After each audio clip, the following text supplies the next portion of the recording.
live, laugh.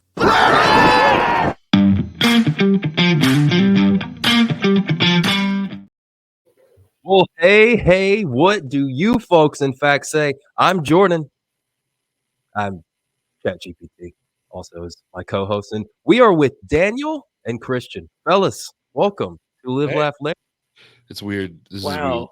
I've never been on this side of this. Yeah. I'm Me gonna ask neither. our pay. I don't like who do we talk to about that? Like What's your budget, Probably brother? Probably ChatGPT. ChatGPT's anecdote, funny sidekick anecdote to my opening was, sure, I'm just the muscle. Tell me again how your brilliant plan involves me leaping across lasers while you sip tea and crack wise. okay. Oh my god. Okay, so right off, we're off to a great start. Good chemistry with me and ChatGPT. Yeah. Fellas, we're here.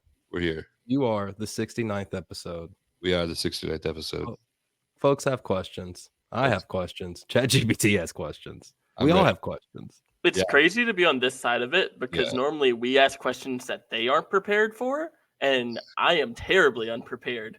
I'm excited. First off, we haven't recorded in a long time.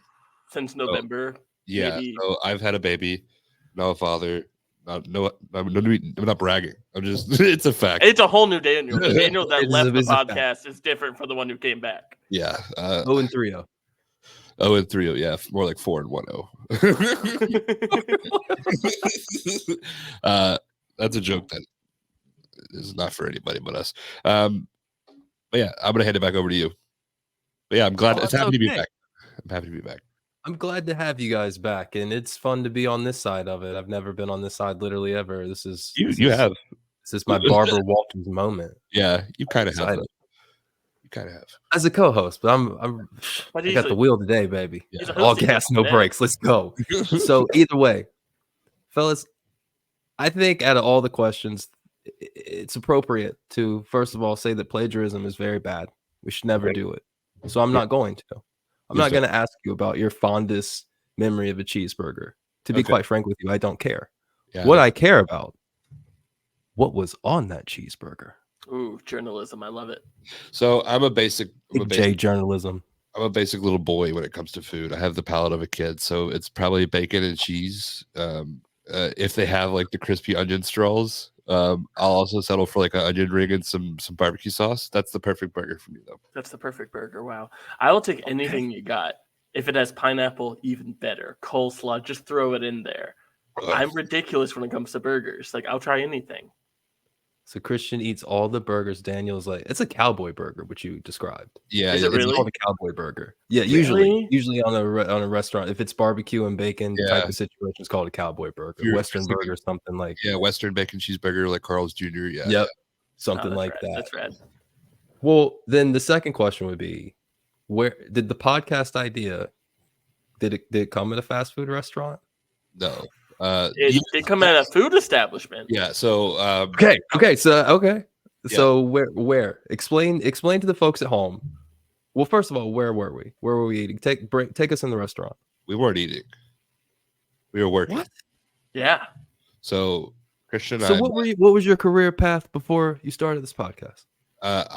So the year was 2018, I think, right? Okay.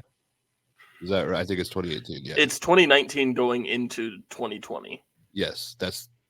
No.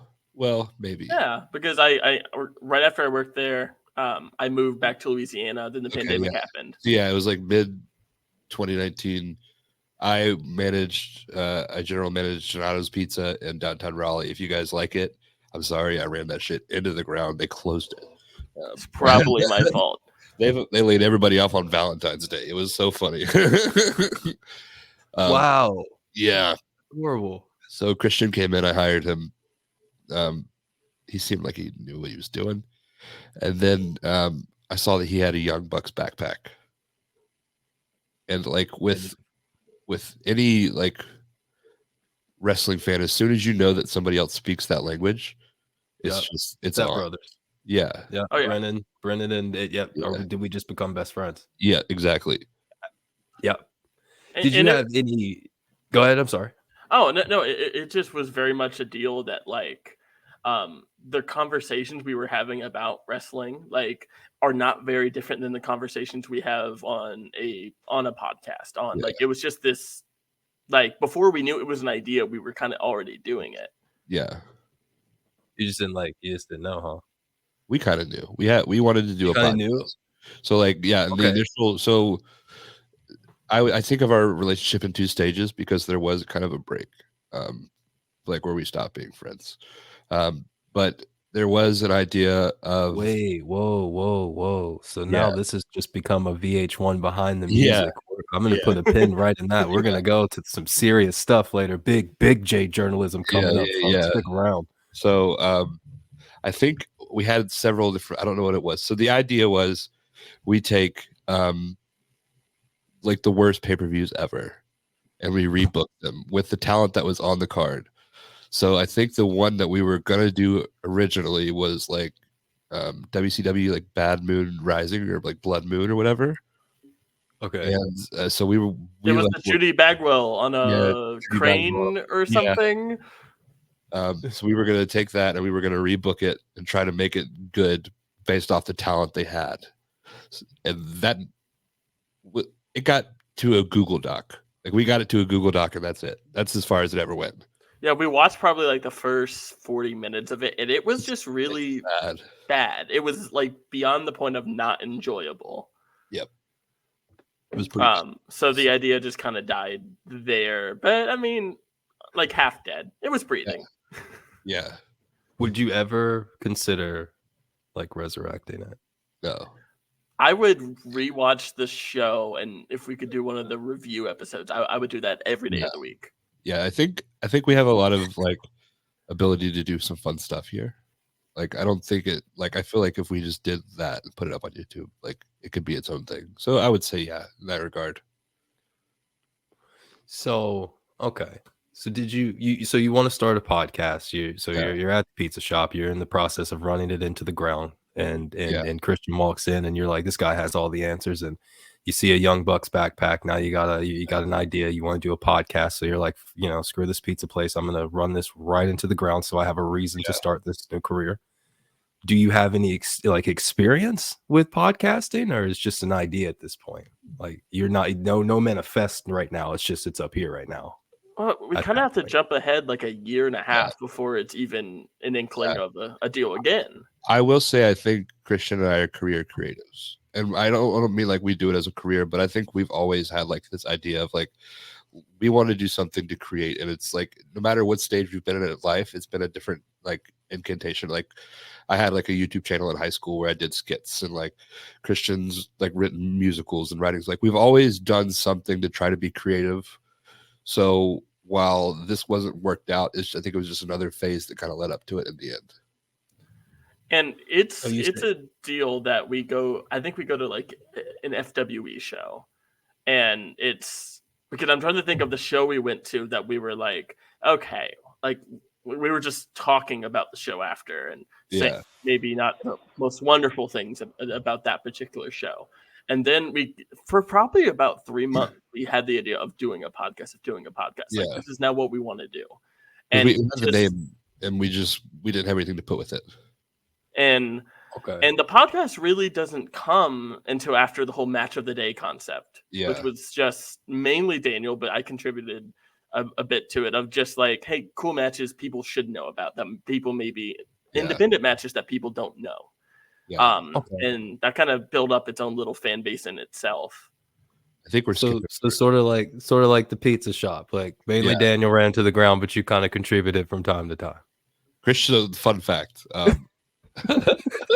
It's a joke. I love this already. It's so sad that they got fired on Valentine's Day. I hope these people find this funny. I apologize. I hope you all found jobs. So okay, tell a quick anecdote.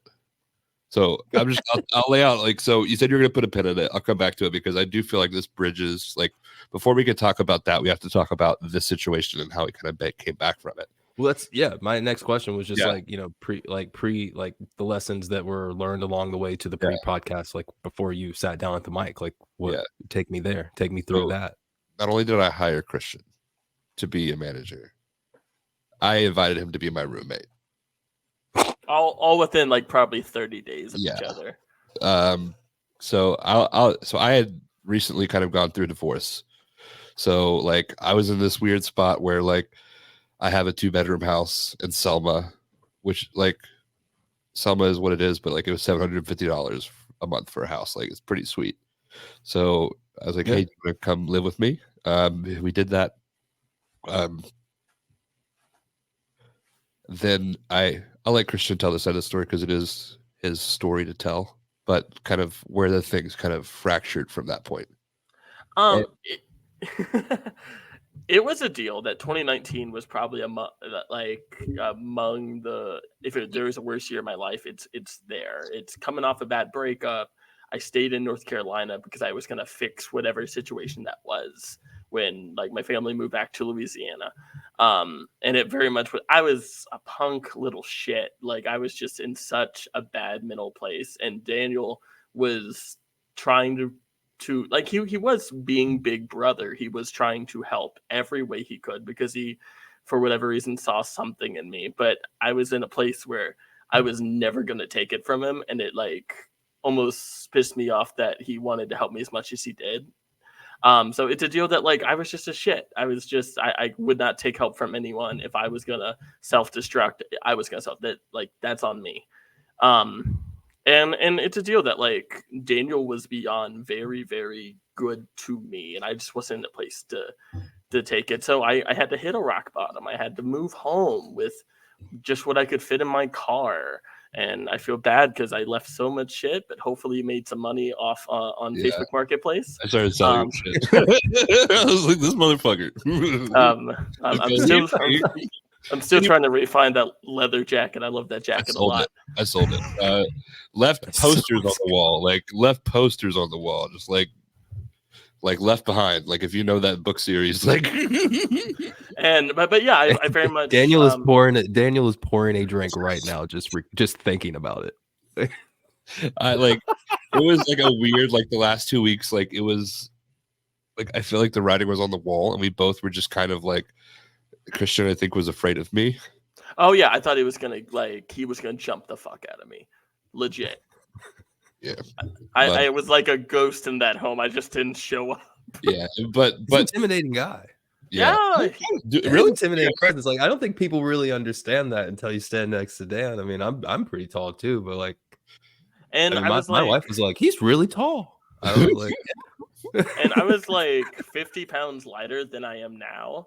And it was just like if he wanted to hit me, I'm out forever. He could still do it, but like it might take 2 hits. No, but I very much I remember like calling my parents and being like hitting rock bottom was like, can I come home? And then the pandemic hit, so it was like I was stuck with this kind of. Yeah. I had to figure it out right then. I had too much. I moved back to stay busy to not think about stuff, and then it forced me to think about stuff. So I'm very grateful in that regards for the worst thing to happen in the world. I did good talking. And without that, I don't move back. And I don't. I remember about a month into me moving back because I remember I wanted to message Daniel, but we had each other blocked on everything. Can we talk about the petty shit that I did first? Yeah, we can do that. I was trying to paint you in the most wonderful light, but go ahead. So no, I want no throw shade. This is a different show today. Yeah, I was mad. Like I was very mad because like it felt like a breakup. It did feel like a breakup. Yeah, for sure. But being that I was his boss, which is another weird dynamic that didn't help things at all.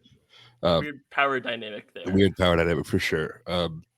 But being that, so go back. Another reason why I was kind of mad at him is because the GM that or the district manager that closed down Donato's, which is the restaurant, he was like, yeah, once that guy quit, it was kind of like that was the writing on the wall. So he basically is just once Christian left, we knew that there wasn't a whole lot more we could do. We didn't want to find somebody else to replace him.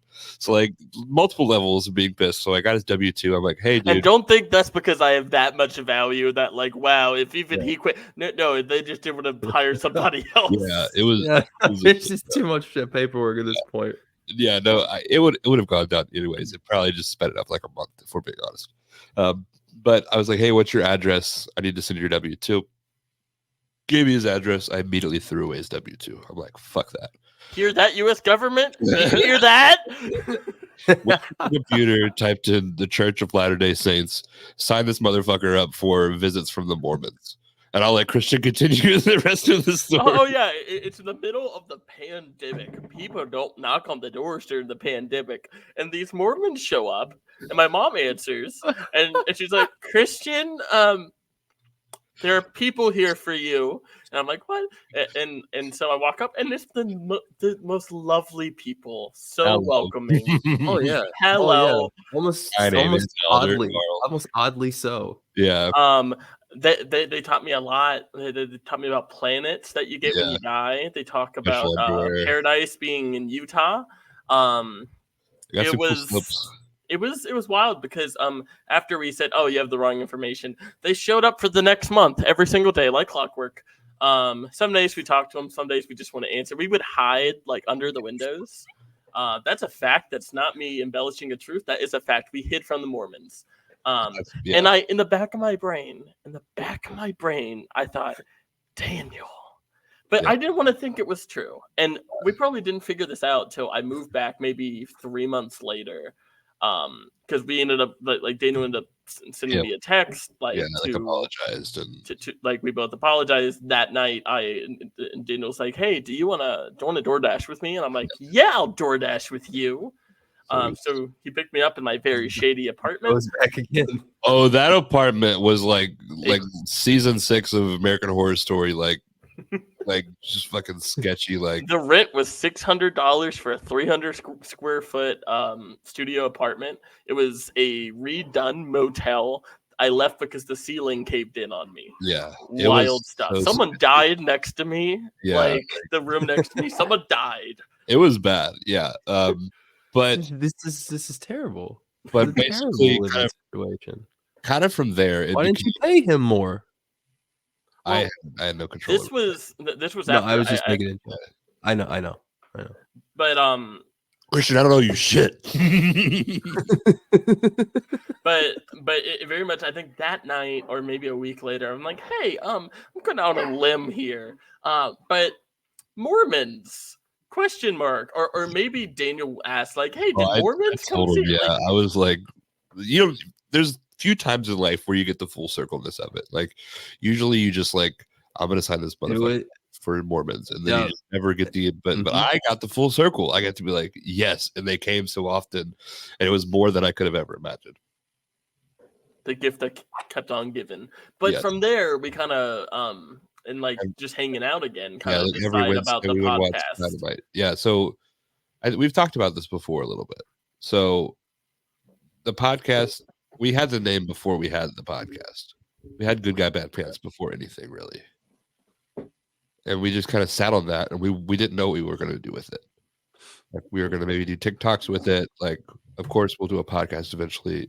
We didn't know what the podcast would be, and we kind of described it as like, because we're both two ideas guys, getting it off the ground was very hard because neither one of us were like, okay, let's do it. Let's get the ball rolling. Here's how it's going to work. Yeah. So if you look at our podcast catalog, it like starts at episode 4. It's because the first 2 episodes we did were literally just us sitting around the microphone that Christian has right there, just us sitting next to it and just talking. And it was so bad. And that we just like, I don't know I don't know if we have. I want those released. Where are the They're in the vault? I want those. They're in the vault. They're the locked vault. Release them. They might be somewhere. Everybody that's seen this, comment below that you want those released. They were like 20-minute episodes. Release the first 3 hidden episodes. One of them I think I like a lot. So like the idea of it was Christian would interview me and like figure out my story with wrestling, and then I did one for him, but being the person that I am, I did it a lot less seriously than he did. And they were 20-minute episodes. They weren't good. They were bad quality. The third one was fun. Yeah, so then we started. We're at 20 minutes right now, so we're already we're We're pros now. We have no problem going overtime now. I was talking to my wife tonight before this, and she was like, "So how long do you think it'll be?" I was like, "Probably like maybe an hour and a half." And she's like, "Oh, so normal." And I was like, "I guess so." But yeah, so we started watching like old Rawls and talking about them. We played clips, and I think I probably have some clips still on here real quick. I knew you'd come. It's so before we like started, because I don't think interviewing was really the it wasn't what it was like Yeah. formatted to be. It was the original idea was just kind of taking what has been a successful format for like people not in the business anymore, of like just reviewing old shows and how ridiculous some Raws were and how ridiculous some of the pay-per-views were, and just kind of looking at it through a lens of today, talking about the good, the bad, and the ugly in it. And so it being an interview podcast, we kind of stumbled on by accident, and once we had 2 or 3, we're like, oh, this is something we can do. This is something people can get excited about. I just want to say, did you have the first guests on to join you in what you were doing, or you had them on specifically to interview? We tried that. So that was, it was one of each, actually. Yeah. So our first interview was Ref Stash Chris Wiggins, and God bless that man, because so the first episode, if you go back, I don't even know if you could watch it. Like I have the video, there are clips on it, but it's just me and Christian sitting so close next to each other, like in front of a camera, like no idea what we were doing, like. And like it was a good episode, like because it was a good episode because of him. It wasn't a good episode because of us. And I think that kind of is the trend of the episodes. I think we got much better as time went on. But when we were started, if the episode was bad, it was probably our fault. If it was good, it's because of the quality of the stories that people would bring. But if it's a guy's first podcast or first interview, and it wasn't good, that's really not on them. That's more so on us on not getting the great interview out of them. Yeah, so it was almost like this, where like the scales eventually like leveled out to where we figured out what we were doing. But that first episode, like the first interview was bad. But the original purpose of this was so hard. Like we only got one person to do it, Stephen Meeks.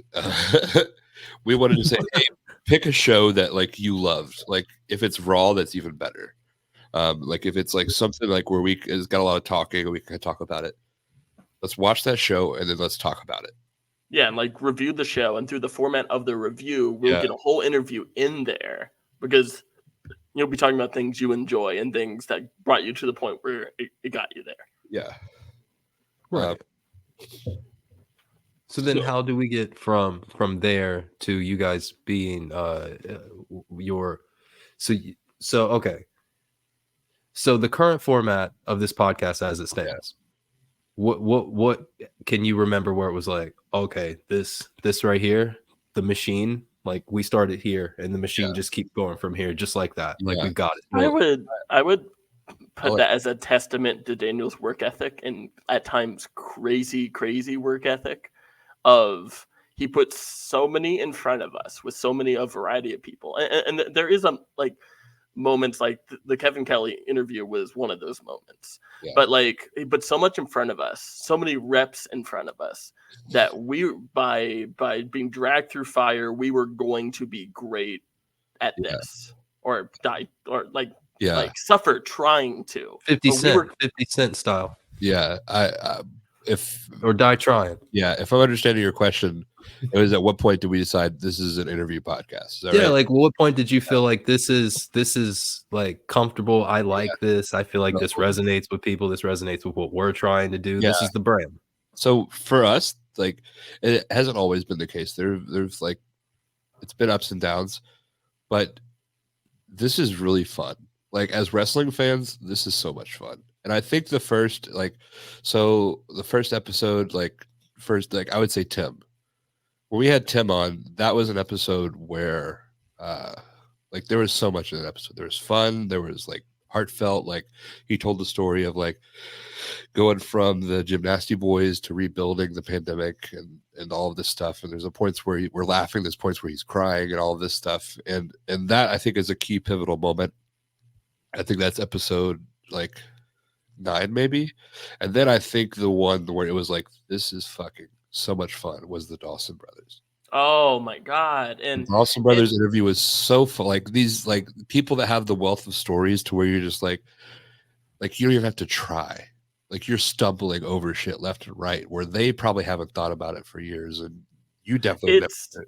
I think that is the interview where it stopped being like we had set questions to ask and it started being these like larger than life characters are people and we're just having conversations. We're just riffing. We're just having fun. We're making it personable. At that point, it didn't feel like I was so stressed about like the structure and that like how do we make this work instead of just letting it work. It'll be what it'll be. You don't have to hit everything. And I think your episode's a great indicator of what this podcast can be. It can be whatever it wants to be. And a lot of times I'll tell people before and say, hey, this could be a fun podcast. This could be a serious podcast. This could be whatever you want it to be. Like it has the wheels to take you wherever you want to go. And I think that episode kind of showed us. That really just seamlessly to do my best Dan impression, like that seamlessly transitions me right into my next question, which was like being that you do a podcast where it's pretty much a collaborative effort between the two of you in your own personal lives, like so separate of each other. Who is your and look, man, we got it. You have girlfriends and wives and like, okay, you can have the points if you want.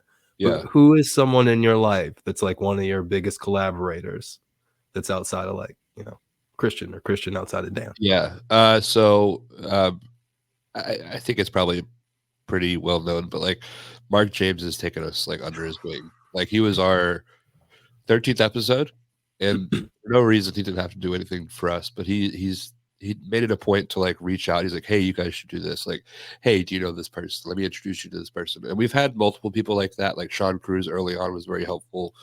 But Mark James has become to a point where like Mark James and now Alex Evans, and we talk pretty much every day. Yeah. Like it's you yourself as well. Like these people that we've like actually made real life connections with. Stephen Meeks, I would say, is in there, but like Mark James, like he didn't have to help us. Like we were nobody. But I don't know if he saw something in us or if it's just his kind heart where he's just like, I'm going to help whoever I can. But like Mark James above and beyond, I would say for me. The deal with Mark that just kind of defies logic is he just like, I don't know at one moment it clicked, but like from the get-go, he was just the greatest dude. Yeah. And he very much just, whether we were ready for it or not, took us under his wing and was like, hey, you should interview this person. Hey, I'm going to get you talking to this person. And very much, I don't know if without him, we kind of push ourselves as much as we do. Yeah. And for me, like Mark is there, Meeks is there. There's different wrestling promoters who have been that for me on a personal level. Like Cozy, like he like he'll call me and then just like ask how something went, or like he'll just pick my brain a little bit, which to me is like, oh my God, like, and like I couldn't have more respect for him, for Mark. Alex is awesome. Doesn't like to ride with people, but I'm gonna call him out. So Alex Evans, we were gonna go to a show together. We said, hey, do you want to carpool? He said no. Alex rides alone. We've tried to carpool with Alex several times. We took that personally. Like seriously, it hurts. Hurt Alex if you're listening. But yeah, like some people like the peace and quiet, man. I like a good silent car some ride. People like to save money on gas. Such a fair point. Yeah. And the last person for me, if I could just add one more, Aloysius is like the freaking man. Like Mario. He like he's one of my favorite people just to pick the brain of because he has such a great mind for the business, and I never believe him when he says how long he's been doing it because I'm like that isn't real. Like he very much gets it and helps me navigate my little world. So like him too. Okay. So like that's some of the behind the scenes things, which typically in the podcast, speaking of that, again, best Dan impression, falls in Dan's realm. So we're talking about like editing, we're talking about things like this, the traveling pants, the editing of all the podcasts. Doesn't he edit Way Off Broadway as well? Mm-hmm. Yeah. So like just all of those things. So what's your process like? Like what are you like? You got a drink in front of you, you got a certain substance in front of you, you're just sitting there, you're like, I'm just gonna knock this out. Are you doing a little bit at a time? Like how are you like what's your approach with it? Yeah, so this is a little bit easier to edit because it's a conversation. Correct. So there's not a lot of stuff you're taking out. There's unless like if I'm being most of the stuff I edit for this is like internet connection issues. Because like it's a real conversation, and I feel like it's disingenuous to take parts of it out. If I'm being like, unless it's like something to where like somebody's like, hey, can you take that out? Or if it's something that makes somebody look bad, or if it makes us look bad, I'll take it out. Usually, I would say the hardest part of editing this podcast is writing like the little description of it, which can be tough at times. Way Off Broadway is tougher because I have to listen to every single inch of it. But yeah, just sit down and knock it out. I think my favorite thing is when like this has happened I think twice where we'll be going to a show, like we're driving in my car. I'm driving. Daniel has his laptop open, and he's editing Way Up Broadway as we're getting to the wrestling show. And he'll initially have his headphones in, and then he'll either ask me or I'll just say like, "Hey, take out the headphones. I want to listen to."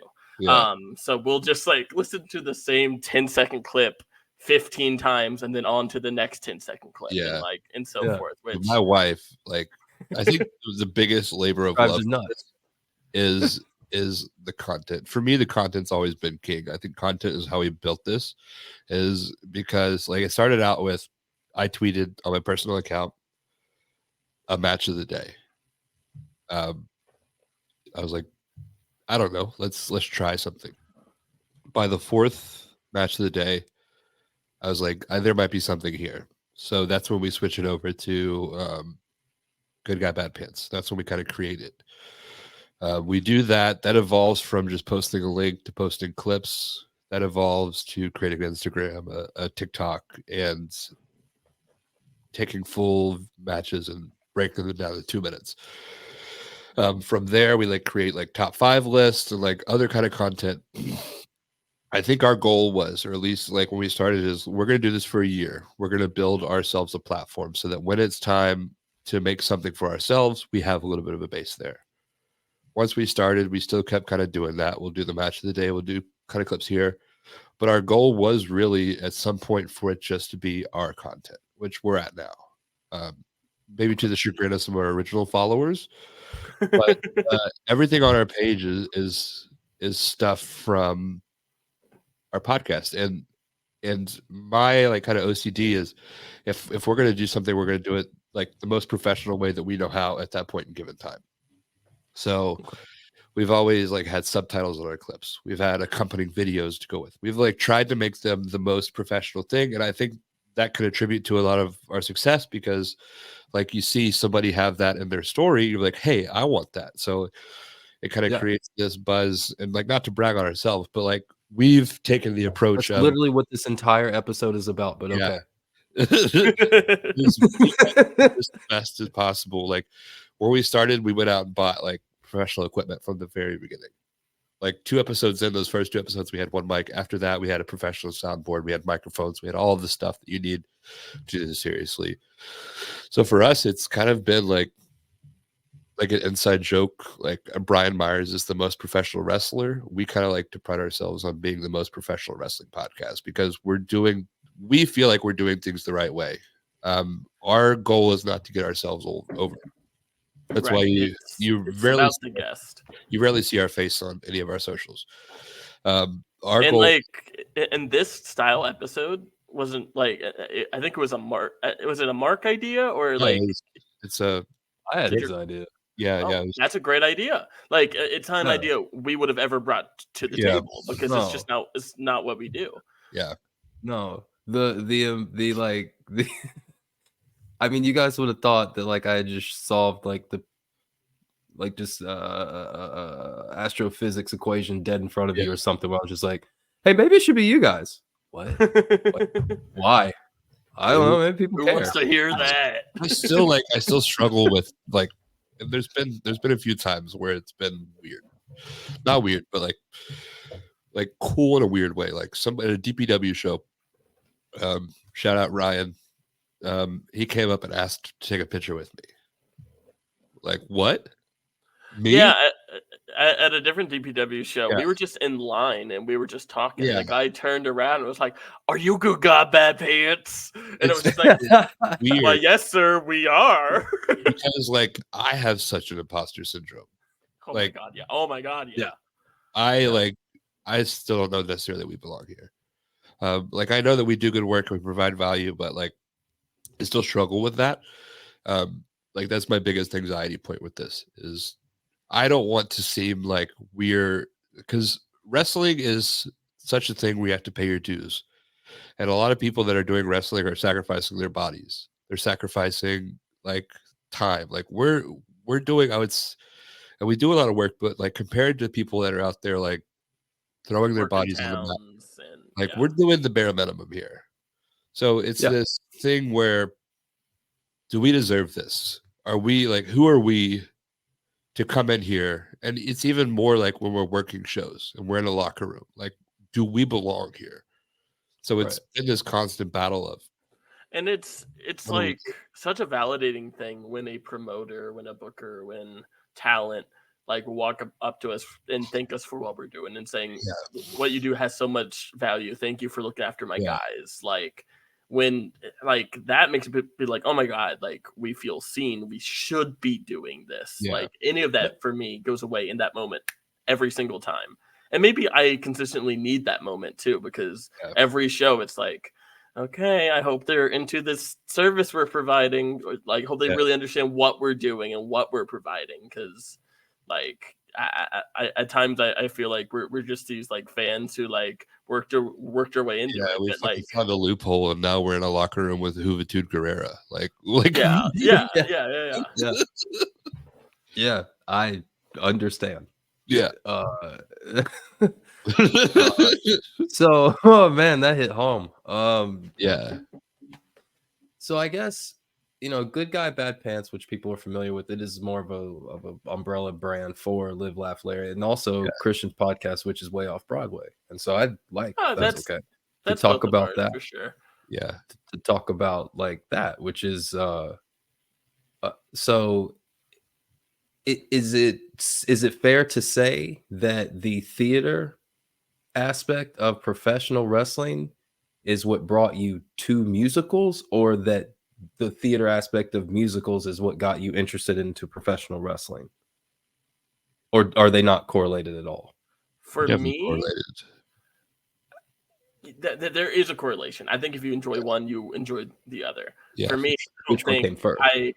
I don't think I enjoy wrestling as much as I do if I didn't grow up with my dad being a theater teacher. Yeah. Because to me, Got it. wrestling is my two favorite things. It's sports meets theater. It's the perfect gray area. Yeah.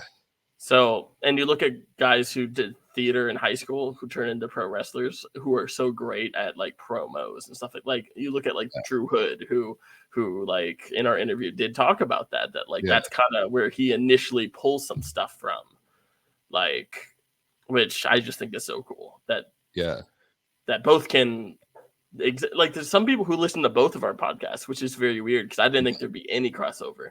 And that's what I'm curious. See, in this interview, hopefully, what I'm trying to do is so people like my aforementioned sweet grandmother can just watch this episode, and it's like she's watched every single one, and then everyone that comes from here, she's ready. So like some of these questions are very basic, and like what was the process of way off Broadway? I mean, I guess I could just come on the 69th episode of that, but like I am very curious. Like, what sparked that? What I think. like, I mean, I know your dad and your love for it, but are you just like, I see a bunch of plays, man. I'd love to talk about it. Or like, I think it's like a 2-part thing, and I'll answer the first part, and then Daniel can tell the actual story. Yeah. Selfishly, we were writing to a lot of wrestling shows, and I wanted to listen to music I really enjoyed.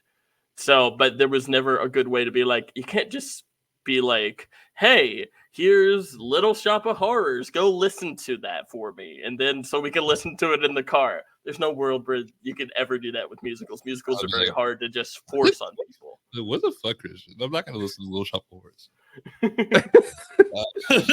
Now I'll be like, hell yeah, like Daru.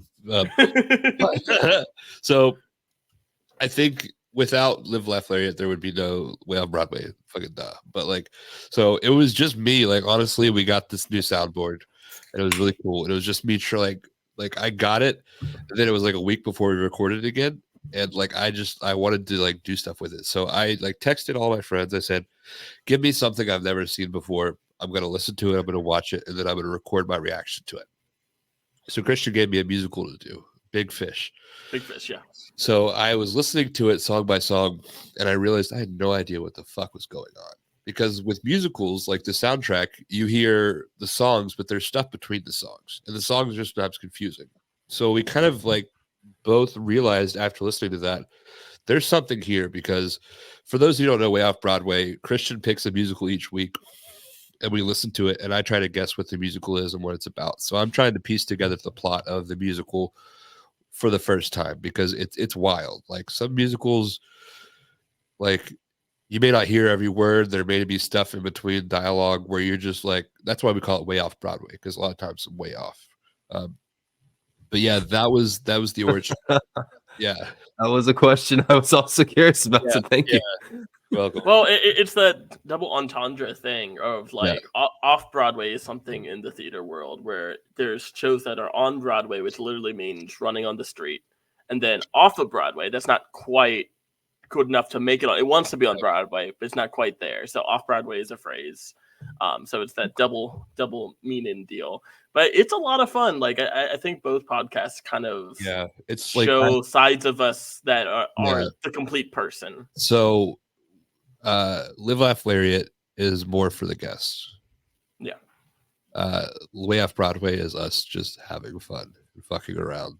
And I think it's fun. I think it's enjoyable. I recommend it to everybody just because I think it's like, and we have like compared to like Live Laugh Lariat, we have a significant following there. Like we kind of blew up on TikTok with it. We have fans. It's a weird world. But yeah, do you subscribe to the TikTok as a Chinese spy app theory? I remember hearing this. I subscribe to the I am not interesting enough to care. Like, it probably is, but like, who cares? But speaking of which, just things out in left field. What are some of your outside passions, your outside hobbies, outside of obviously wrestling and podcasting? I love music. I like writing songs. I like playing guitar. So like there's this weird side of me that likes to write songs. Like it's like weird folky acoustic shit. Like, what are the chances? And it's really good, by the way. Like what you want me to play what percent chance can I get a guitar and right now? Yeah, 100%. Okay. It's yours. Let's do it. Yeah, I'll play a song I've written if you guys want. And like a full disclaimer, it's really good. Like that's something because we opened the last season of Way Off Broadway. We opened every episode with Daniel coming up with a song on the spot, and it's always so kind of like sneaky good. I like this. This looks like success. So most of the songs I've written are about my wife. I don't know if the song I'm going to play is about that. Here's a little song I wrote. Okay, never mind. You guys hear the guitar at all? Yeah. Okay. What about if I figure pick? Just for a disclaimer, really quick, YouTube, we own every last note of this music. This is a deep all the way off. So this is a song I wrote. Like, it doesn't really mean anything. It's not like a song I wrote for anybody. So here we go. Fun fact: I really, like, when I wrote this song, I was single. Like, I had just gotten off of divorce, and I would like use this shit on Tinder. I'd be like, "Hey, you want to hear a song I just wrote?" Now you're a whole father. What? Yeah, now I'm a whole. Now you're a father, so it totally worked. I'll strum it.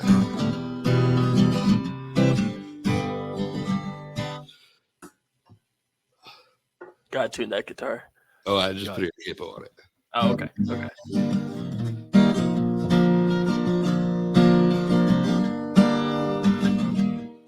This might be a mistake. We're running. Let me get it. We're running from a past we made. Bars on the windows, but we just escaped. Heart beating fast, running out of air.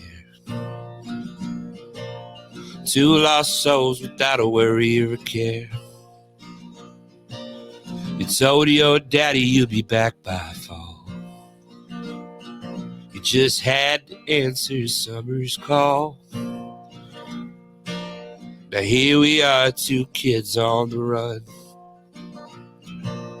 Barely past 20 with a loaded gun. And we knew this day would come. Sirens like a tribal drum.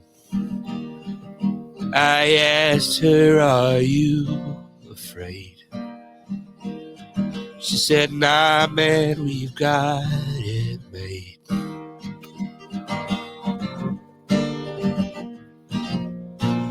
What's that, man? I think my wife just got pregnant. We practiced our shooting in a field by a barn, with old beer bottles and southern charm. I looked at her and she looked at me. There was nowhere on earth that we'd rather be. I said if I could find a car, I could drive us back home. Turn ourselves in and pay what we owe. We'll get out when we're old and gray. Share every moment till our dying day. She laughed and punched me hard. She said, babe, we've come too far. The only way I'll go back home is if a bullet tells me so. That was pretty dark at the end, though. I'm not gonna lie. Yeah, right? Lee. Wow. Damn, that was Johnny really Cash. good. What in the... That was great, Johnny Cash. But Yeah, my God. yeah. That That got me last a little part, emotional. like, Not gonna. Yeah. Oof. That last part, like if Yeah. your whiskey glass is about like less than halfway full, you're gonna make some choices. You're gonna make some choices. Like gotta be careful listening to that song with a glass of whiskey. Be careful. Yeah. But yeah. So okay. So listen. Yeah, I don't have a performance planned. Actually, Yeah. I don't. It's coming. I was gonna say now you're up, Christian, but I just also want to point out that I think I have one. I don't think we are doing a competition, but if we are, I have one. I don't think you have ever gotten anyone to perform on your show. I don't think so. Yeah. Hats off to you. Big J journalism. Christian, what are some of your outside interests? And are they are you musically inclined at all? Just in general. That depends on who you ask. If you ask me, no. He's a good music writer. Yeah. So a passion of mine is writing, and I've been writing this modern take on Christmas Carol for like 4 or 5 years. I'm hoping this is the year it's done and I can get it published and all this fun stuff. But yeah, Percentage writing chances that we can hear that. Yeah. when me and Daniel decide to write all the music on a guitar. Hello, Scrooge. What are you doing? You gotta be a better boy this Christmas time. But yeah, like writing has always been like my escapism thing that Yeah, I've I would just say so. spent so much time into, and you can just kind of lose yourself in. But writing, whether it's like little monologues, screenplays, little stories, little short stories, or in this case, writing it's too long musical about Christmas Carol. Like it very much You can only listen to it in December. it very much is my happy place. But yeah, that's kind of my outside passion, which is cool because there is crossovers into that passion with what I get to do with wrestling, what I get to do with Way Off Broadway. Like it's cool that those intertwine so much. I am also curious. Now, this is not going to be like a seamlessly transition. I've been on a streak though. You've been doing great. You've been killing it.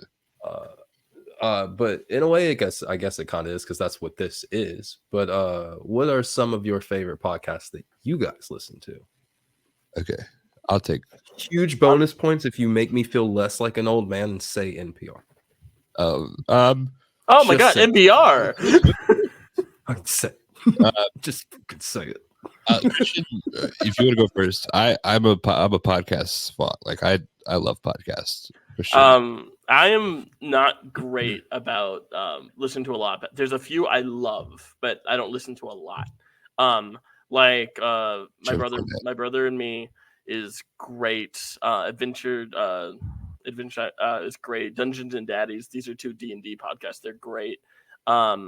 There is Talkville. Dungeons and Daddies. That sounds like a adult film. The funniest. So I got him into the first 3 he mentioned. The funniest thing is their tagline is not a BDSM podcast.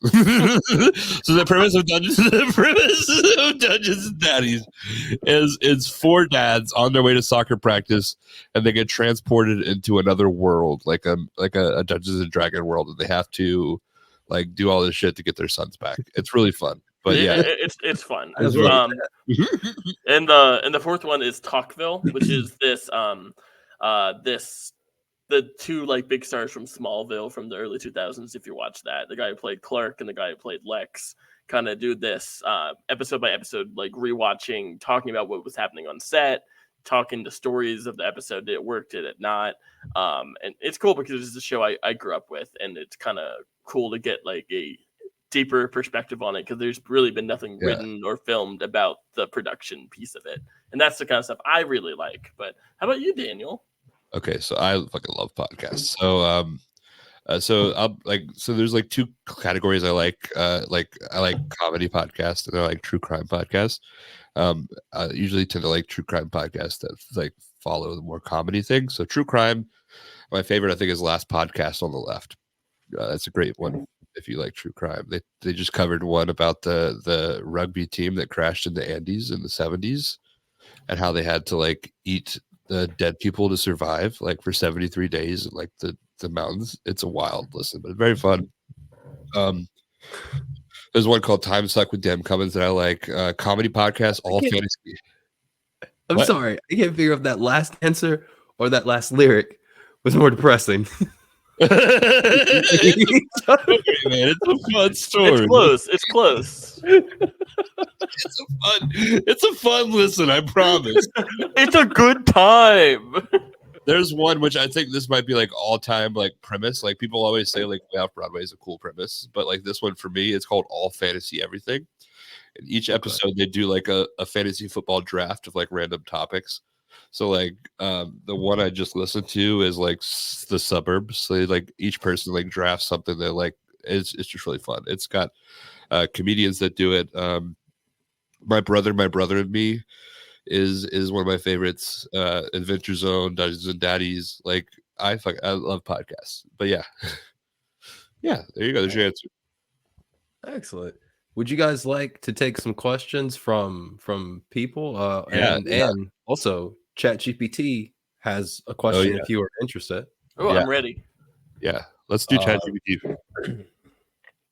Would you like a question about yourself or the world? Let's do both.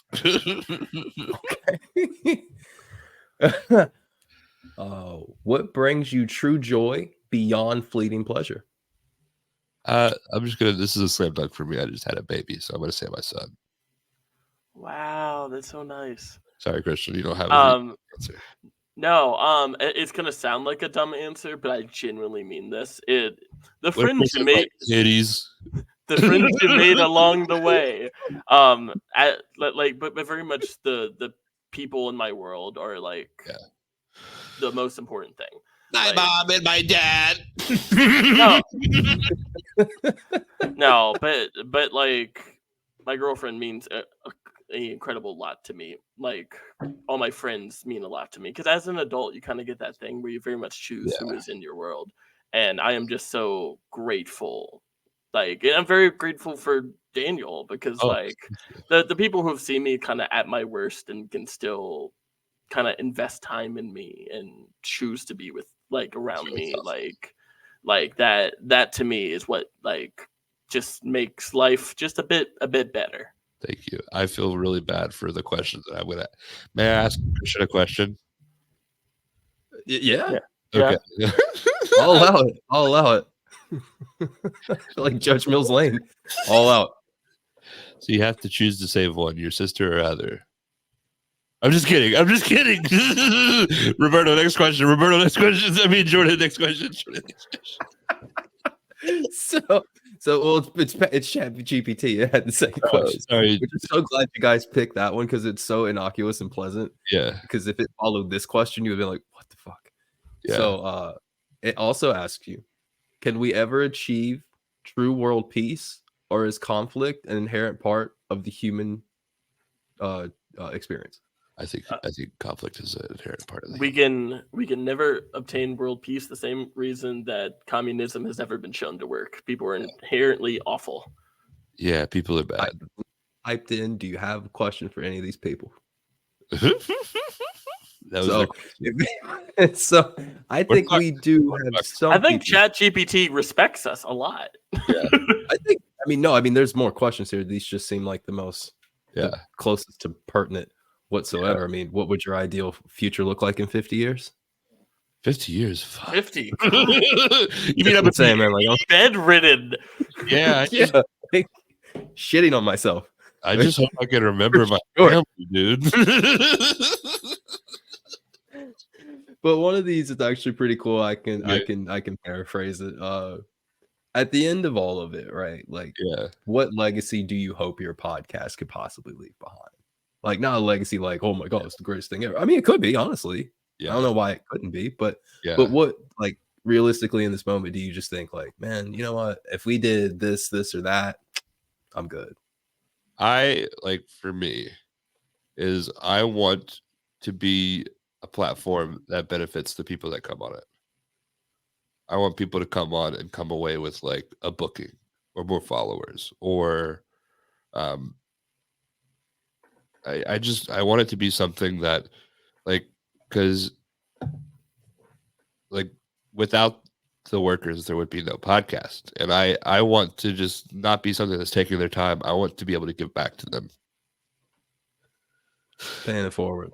Yeah, for me it very much like leaving wrestling better than we found it. If we can inspire more people to do what we do, if we can just kind of, because we're just kind of this, I look at it as like a worker first deal where we're just trying to put guys over. We're just trying to give them a platform. Like everything that Daniel said, like abundantly true, because going into it, because people will tell us that like no one is doing what y'all are doing. Like, thank you for doing what you do.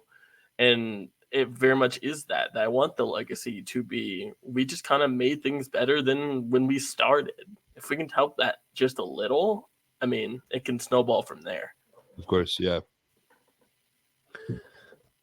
So I think we established, due to, I believe it was a 20-minute time constraint that has grown exponentially over time, that you are now professional podcasters. That Yeah, I would say so. Brian Myers has led to those conclusions. I would hope I that think people would feel that way. So I think it's fair to ask, as professionals, what podcasts you would not necessarily like. What is someone that's starting a podcast right now, is listening to this, and they're like, "Oh man, that idiot with the beard that's hosting that show, I could do that." Like, what's his next move, or her next move, or their next move? Just do it. Yeah, just get the ball rolling. Chris Van Vliet once said, when starting a podcast, have at least 10 episodes. If you don't have 10 episodes, it's not good enough of an idea. Like, figure out what you can get you 10 episodes. Because if it can get you 10, it can get you 20, it can get you 100. It can. Yeah, look at us. Like, we did probably, and it's like an unhealthy amount of episodes in 1 year. Yeah. Like, yeah. 69 came pretty quick. No, it always quote does. Jay Malachi. Pause. Yeah. If you're doing 69 right, you're always going to go quick. Yeah. Well, your goals as far as, just, well, I was going to say like monetization, but damn it, Daniel. Yeah. But your goals as far as maybe growing the podcast in the future,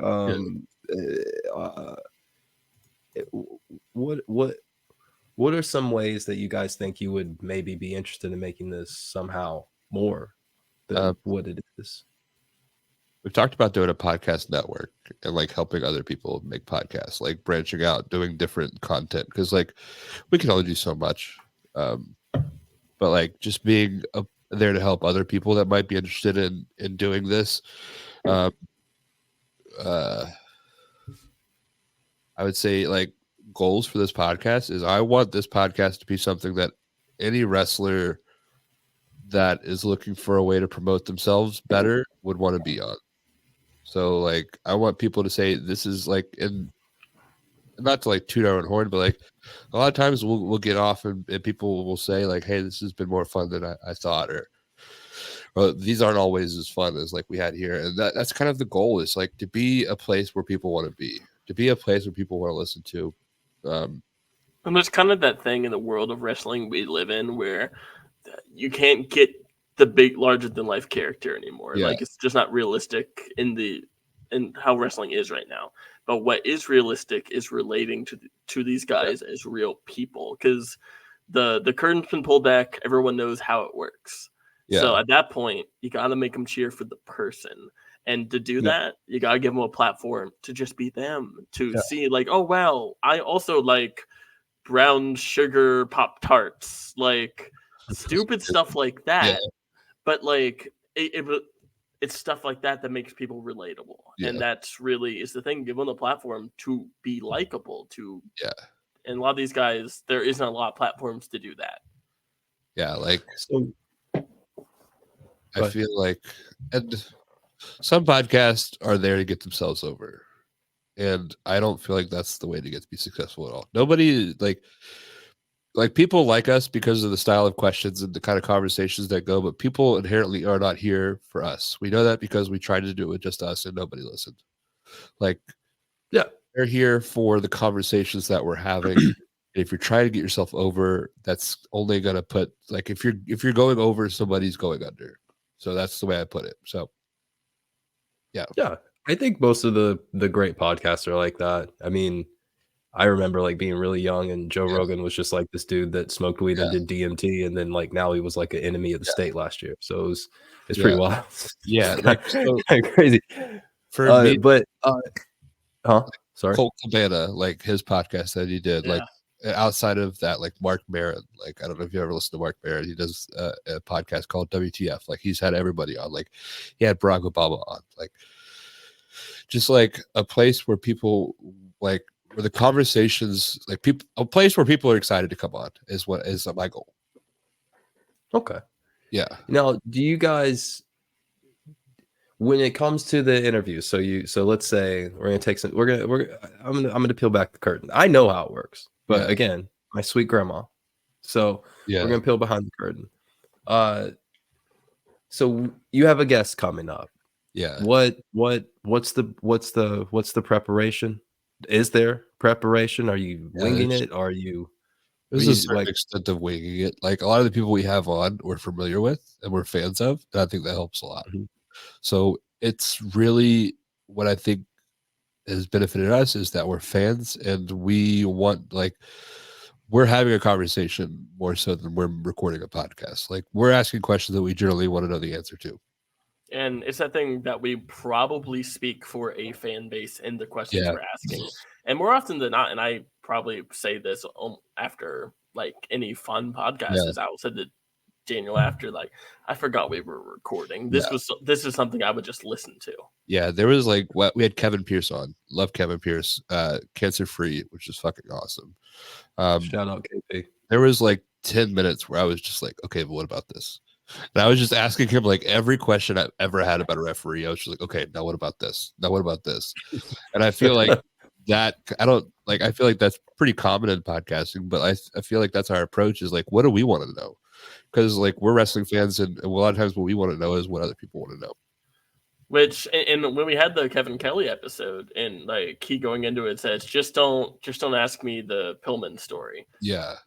And because he said he's not because there's anything wrong with it, just because he's told it so many times. And it's that thing of I think some wrestling podcasts do well, what did it feel like when da da da they're just trying to pick apart their career and this is a question they've answered 100 times. Dude, there's been people we've had on where we didn't even talk about the most interesting thing about them.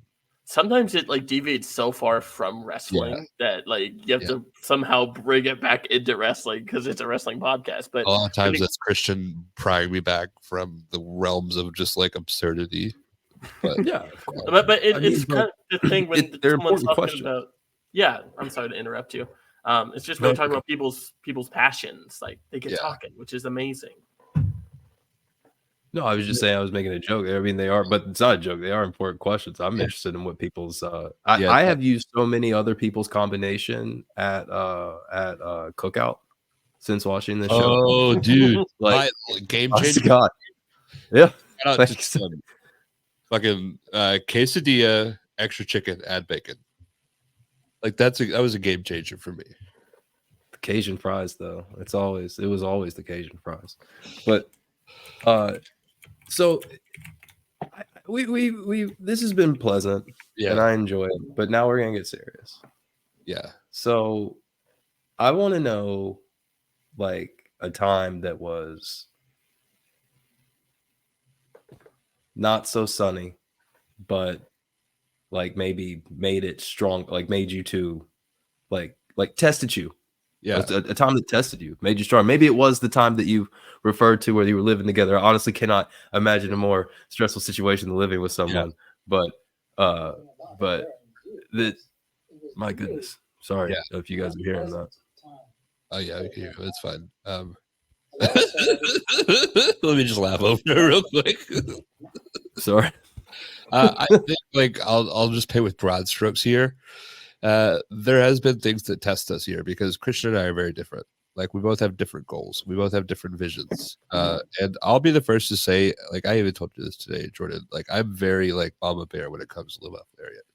When it comes to pants.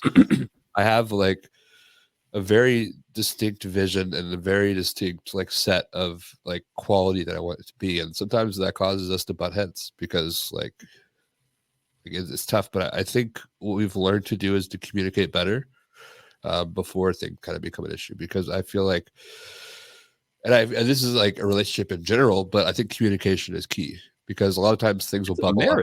Yeah, and then it's a literal marriage. You're dealing with 50 things at once when you could have talked about this way back when. So I would say no one big thing. There have been moments where we've had tough conversations, but I think it all comes down to just communicating earlier.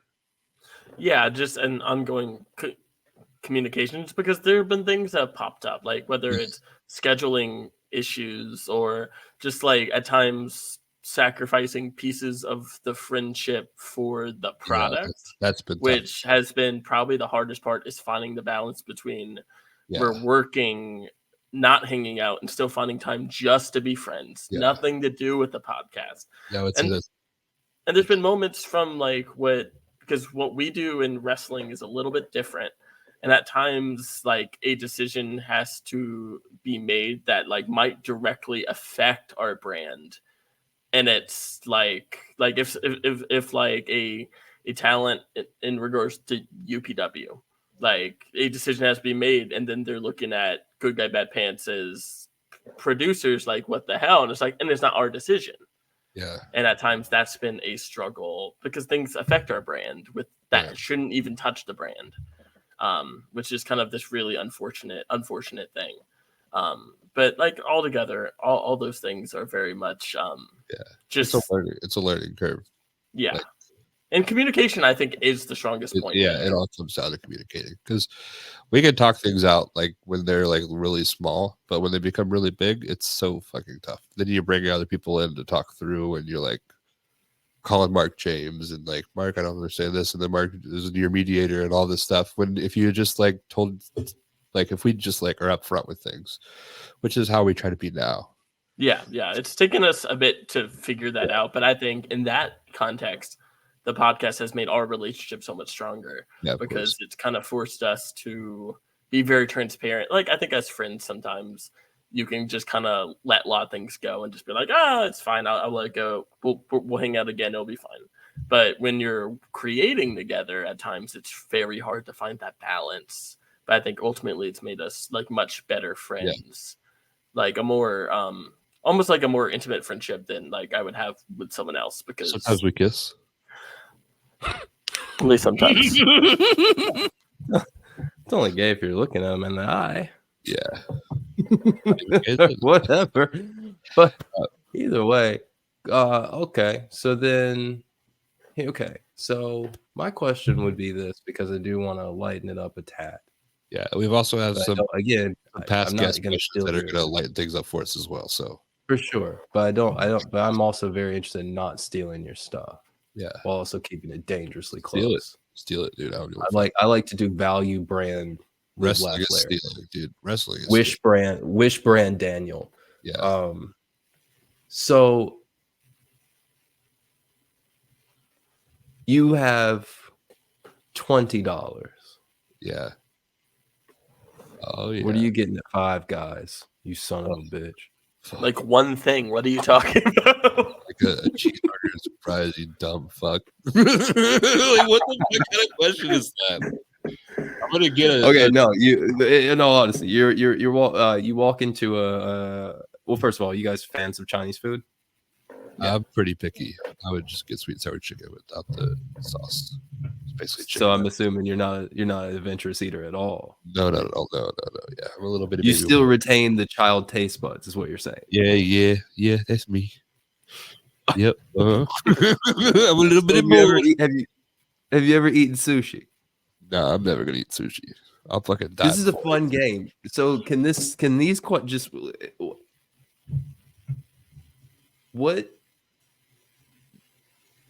what's something that everyone commonly loves that you just can't stand?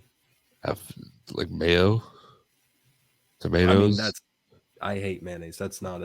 I'm talking about like a food. Like if you're only getting sweet and sour chicken, that means that you're disqualifying General So. That means you're disqualifying sesame chicken. You're disqualifying a shitload of chicken, bud. Dude, the amount of food that I eat, it's easier to tell you than the amount of food I don't eat.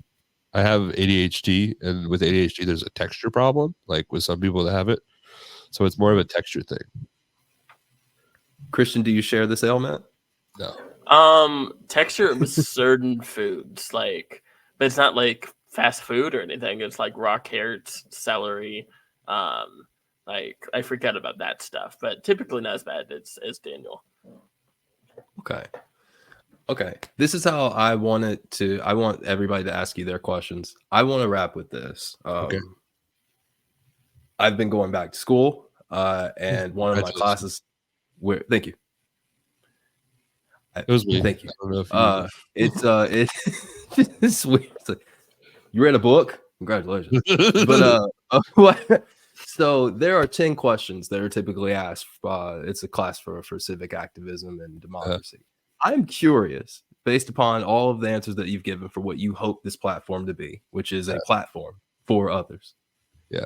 I am curious if you are interested. I want to know if what you're doing is a movement. If it answers these 10 questions, why does this matter to you? I think wrestling is giving us so much. And we're in a unique This position. podcast. Well, that's why. Yeah. Let me Oh, fucking okay, answer. go ahead. Like wrestling is giving so much to us in our life, and this podcast is our ability to give back to wrestling and make a difference and be a part of it as well. Like we've had some really cool opportunities as a result of this podcast. So this is our way of being a part of the wrestling community and giving back to it. What he said. How much of yourself do you share on this podcast? I think both on this particular podcast, I think it's different than Left Broadway, but my not a cop out answer, but my joke of an answer is both more and less than you'd expect.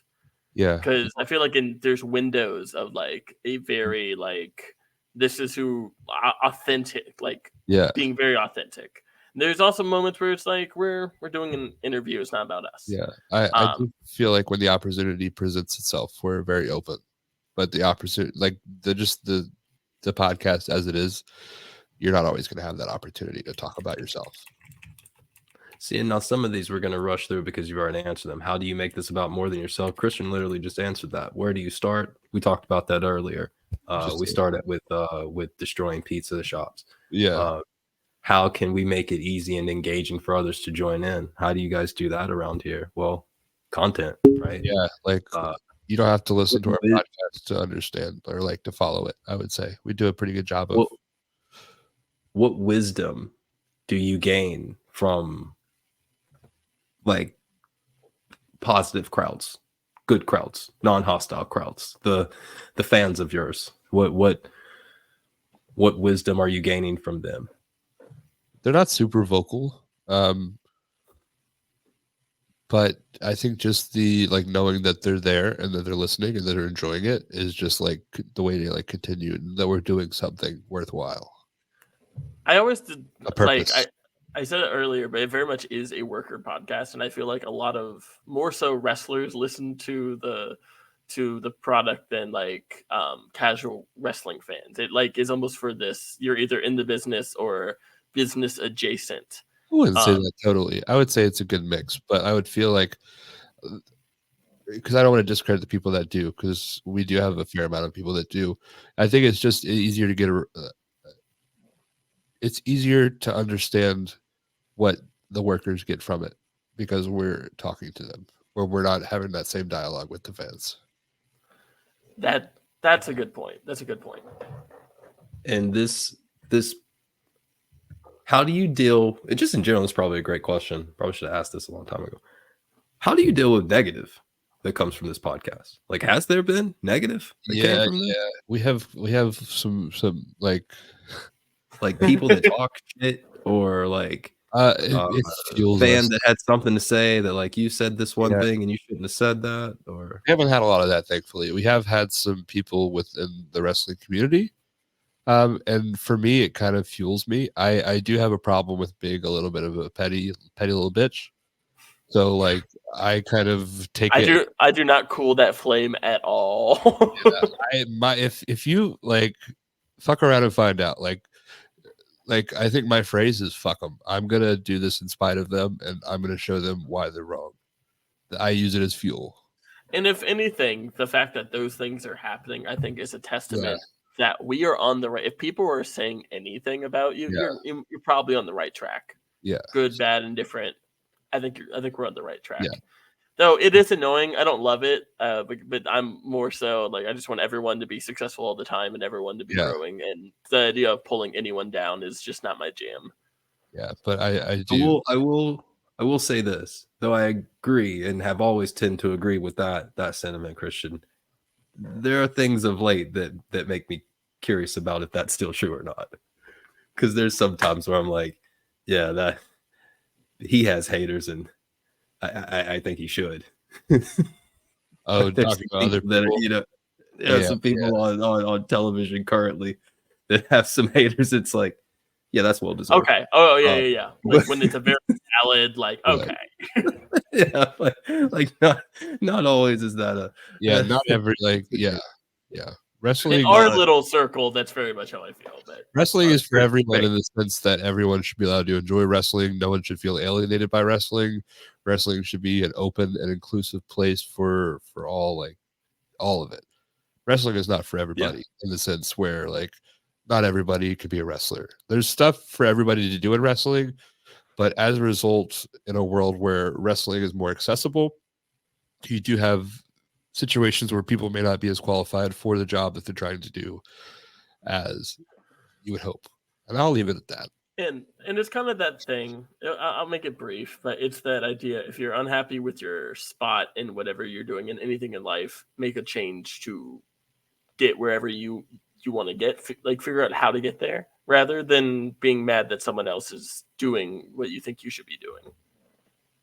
Because like everyone earns where they're at. I feel that, at least to a certain extent.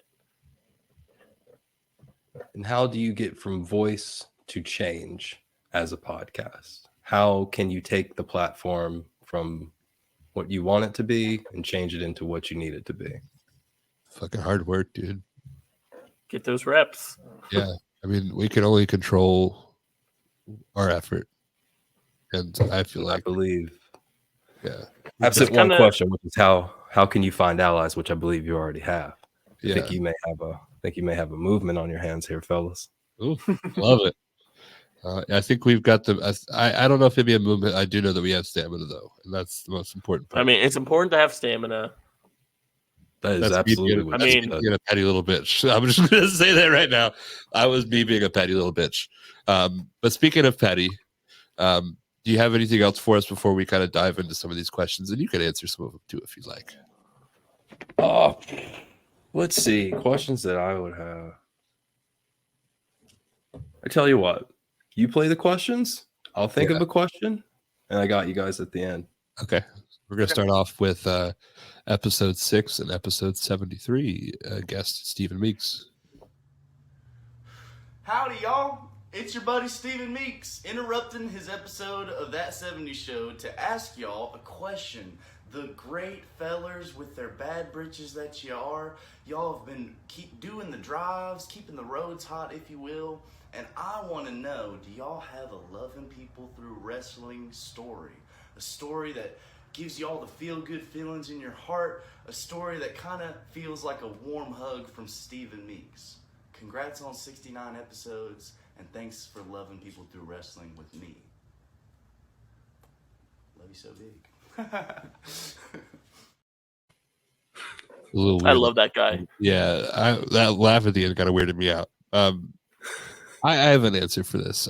So we've been very fortunate to be in locker rooms, which is another kind of weird thing. But this has happened at least 3 or 4 times where you kind of are at the end of a show and you look and there's just a kid with like his poster and a pen. And I've been able to go like, hey, what do you need?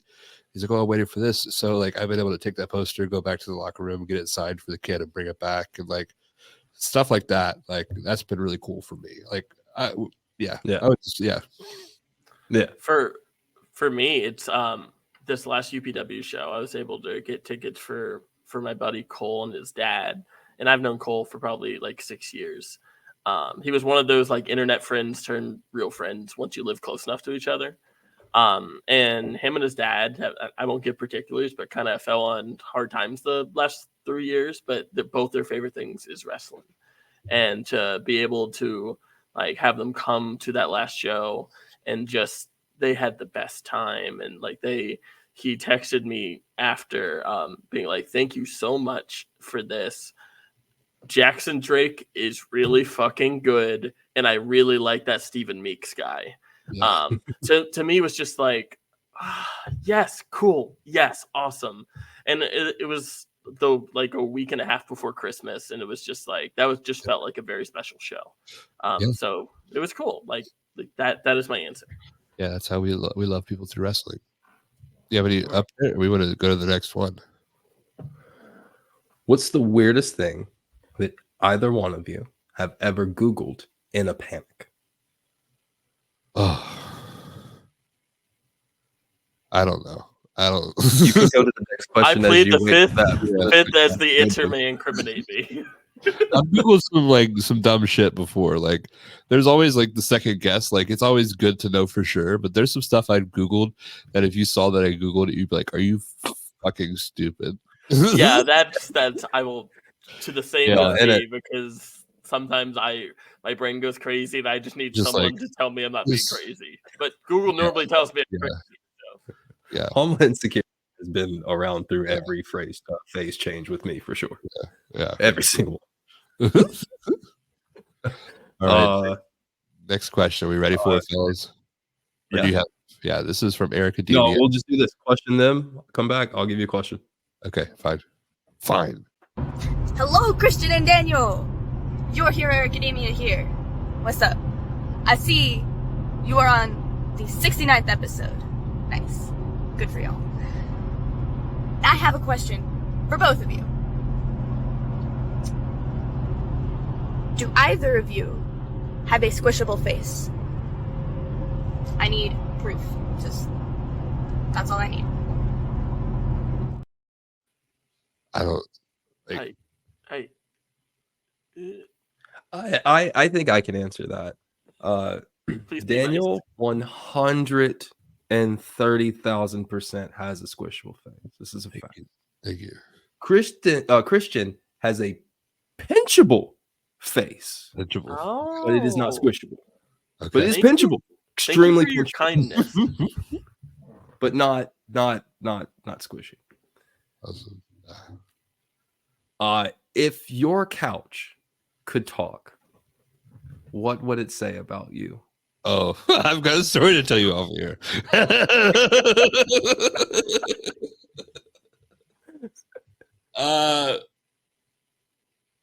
See, ChatGPT has a couple questions. yeah, I don't get to use the couch that much anymore because like our living room's pretty small.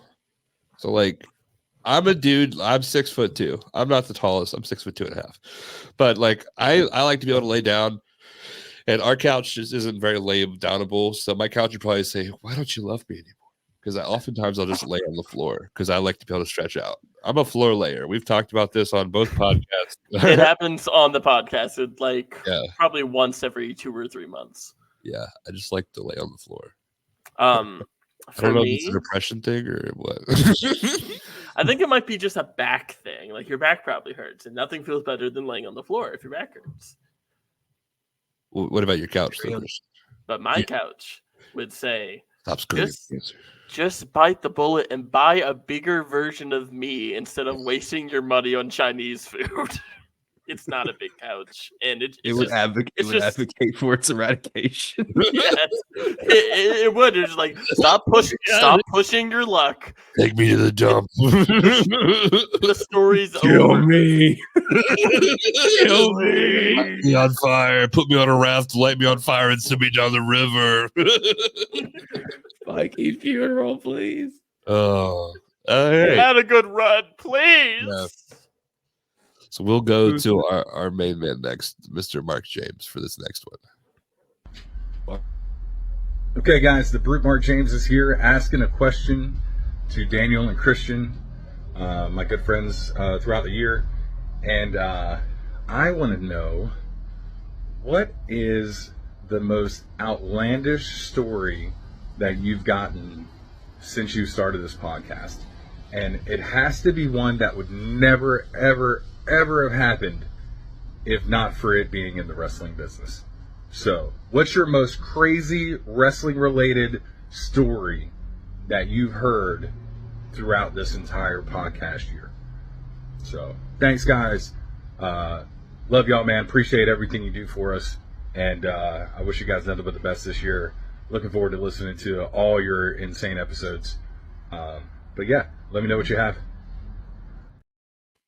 So I'm going to leave this one off. So I don't remember the episode. Gino Told You So Rivera. When he was getting started, and this would only happen in wrestling school, in wrestling. they told him that he needed to be under a hood, which is like be under a mask, and that's all they told him. So he didn't know where to go and get a mask, so he Googled a mask and ended up getting like a GIMP mask off of the internet. So like, the story is on our Instagram if you want to scroll and find it. But he has pictures of himself in a mask, and he said that he got like sex tights. I don't know what that means, but he said he also got like sex tights from eBay. Like, there's a picture floating somewhere of this. Yes, of the whole look, promo pic and all. Are you look on our Instagram for this? Basically, just went and asked him to dress him up like a dominatrix. Yes, part dominatrix, part being dominated. The assignment. Dom, a Nick Mysterio. But yeah, dude, like when he told us that, I was like, that would never happen anywhere but wrestling. A dude wearing a GIMP mask in front of a crowd full of like kids, like yeah, and a group of evangelicals who see absolutely nothing surprisingly wrong with it. Yeah. For me, I love evangelicals. Fuck yeah. This was a story that Daniel reminded me of when we were kind of prepping for this episode. It's a great one because you always hear this story about Ric Flair that there's like a tennis ball in his garage that like once you can punch the ball perfectly without the ball moving, like you could do a great punch. Well, Ricky Morton had a different take on that with the Dawsons, and they did like this 3-day seminar. It was billed as a seminar where they were like punching brick walls. Oh yeah. And when your knuckles don't bleed and you can do it, then you did a work punch, right? And it's just like, what the? But you hear those stories all the time about like these old school Kerry Morton being a madman. Yeah. So like they couldn't get into the building. That's the reason they were punching the walls is because they couldn't get into the building. So they were doing this wrestling seminar. So like he was talking about like Ricky Morton telling him to punch the wall, and then you've got like Tracy Smothers like wrestling somebody in the grass in the front yard, like just this whole like picture driving by, and you just see these grown men punching a wall and wrestling. And they're doing like bumps in the grass. They're like flipping and back bumps. And just like that is like. That's wrestling. and an honorable mention is the discovery that George South conducts all of his business in the corner of a Bojangles. Oh, there is one also. I don't know. How should you do it? Right? So Cam Jackson was on recently. And I don't know if you've heard this one, Roberto. I don't know if I can tell this one. But he had, they were using language that I'm not allowed to use. While they were training somebody, and they had a kid who English was not his first language, and he thought that word was a wrestling move. So he came up to him, and he was like, how do you do and he just kept using the word over and over again, thinking that it was a wrestling move, when in reality it was not a wrestling move. It was a word that they were using. So yeah, that's fun.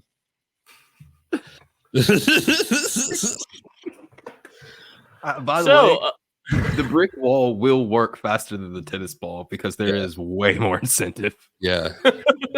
That's true. That's true. Yes. You're going to learn right now. Oh, Christian? That was my story. Yeah. Oh, so wait, I got confused on the terms now. Yeah, we're back on you. Is it on me? Yes. Or we can skip to somebody else. Okay. No, I got it. If you were on a desert island, you can only pick 3 wrestlers, and one's going to have a microphone, one's just going to beat the shit out of you every day, and the other one is going to be your manager. Like, they're going to root for you. They're going to be like, cheating in your behalf, like to try to get the guy to beat your ass a little less, or like whatever it is. Who are these 3 people? And remember, you got to stay there for the rest of your life. So no one's going to save you. On the mic, they're going to be talking shit to you about you getting your ass beat, by the way. Oh, this is I'm not a good talker. Like, I think I want it to be funny. Like, I want it to be somebody that, like, so I want Rayhan and Tejas just to roast me. I want him to roast me, because that at least it's going to be enjoyable. I want James Ellsworth to beat the shit out of me because I feel like and I want Mark James there to try to make it all better. These are great answers. The person the person talking shit, I want to be Stephen Meeks because when he talks shit, it just sounds like a compliment. Like I feel like it would work the opposite way. The person beating the shit out of me, I have a long list of people who I would not want to do that. But like, I feel like who's the guy in MLW, the little luchador dude? Oh, Microman. Microman. Yes, I will fight Microman for 100 years. And the person giving me encouragement, I think like James Johnson, because he's just the nicest dude. Yeah. Like I feel like, and he's a pretty good manager too when he slides into that role. Yeah, good question. The worst answer to that question would probably be MJF talking shit to you while Brock Lesnar is beating the fuck out of you. Yeah. While Paul Heyman is your advocate, so you hope. My client. So you hope he's gonna turn on you 9 times. Like for eternity, you're just like, I think Paul's got me, bro. I think. In the world like where people think hell is less of like people whipping you and more like it's a world of your like worst nightmare. I just explained it to you. Yeah. I just told you about hell. Yeah. I laid it all out. It's Brock Lesnar beating the shit out of you while MJF talks about it. Paul Heyman just acts like he's gonna help you. So we just mentioned Rehan and Tejas, so I'm gonna play his question for us right now. Christian, Daniel, Live, Laugh, Lariat. 69th episode. Can't have a 69th episode without Mr. Just For You, the Cream Pie Poppy, Rehan and Tez. So, y'all asked me questions when I came on the show 2023. I got 2 questions for y'all. I want them both answered. All right, now, first and foremost, give me your top 5 favorite promo guys of all time. Don't matter promotion, no matter what time period. And then secondly, top 5 interest themes all time, or at least top 3. But try and give me 5. Do it, or I'm a cream pie you. All right, so I did write these down. I am not going to do the promo. I'm going to name people in North Carolina or that we are like kind of equated that I think more people like promo levels are next level instead of that. So I'm going to go. We got Rehan and Tejas to start. Like that dude, like he is like a genius when it comes to just the way he says words. Drew Hood, Poppy is the Cream Pie Poppy. Yeah, right. Exactly. Caitlin Marie, Movie Mike, Eric Ademia, Mark James, Alex Evans, James Ryan, and these guys don't get talked enough about, but Chance Riser and Patrick Scott. They do some really cool shit. Those are all people who are taking things, just doing it differently and doing it cool that I think more people should know about. Like a super shout out to Chance Riser and Patrick Scott because they do this like if you like The Office, you will love their promos. It's documentary style. Goofy as hell. Yeah, it's fun. It's lots of fun. Yeah, 5 interest themes. So this one, like Batista, Juju, HBK. Like these are like, and I will preface these because we have more questions similar to this. These are for me. These aren't like, oh, these are the greatest things of all time. These are like for me as a fan. Like when I grew up, these are the ones that like really stick home with me. You got HBK. You got Triple H. Mark Henry, under fucking rated. Somebody's going to get their ass whooped. Like fucking 360. I love that. I love that one. And then Matt Hardy, I can slap a tornado. Like I don't feel like that one gets enough love either. So that's my list. Okay. If we're going top 5, I didn't know we could change the assignment, but I'm sticking to the original assignment. Top 5 promo guys. And I'm going to preface this by this is purely based on their promo ability, not based off who they are as a person. Christian's like no, like for me, number 1 all time is always Arn Anderson. I think he's really good. 2, CM Punk, obviously great. 3, Austin Aries is a really good promo. I know, calm yourself. Chris Jericho is a great promo. And Dusty Rhodes, like all-timer, every day of the week.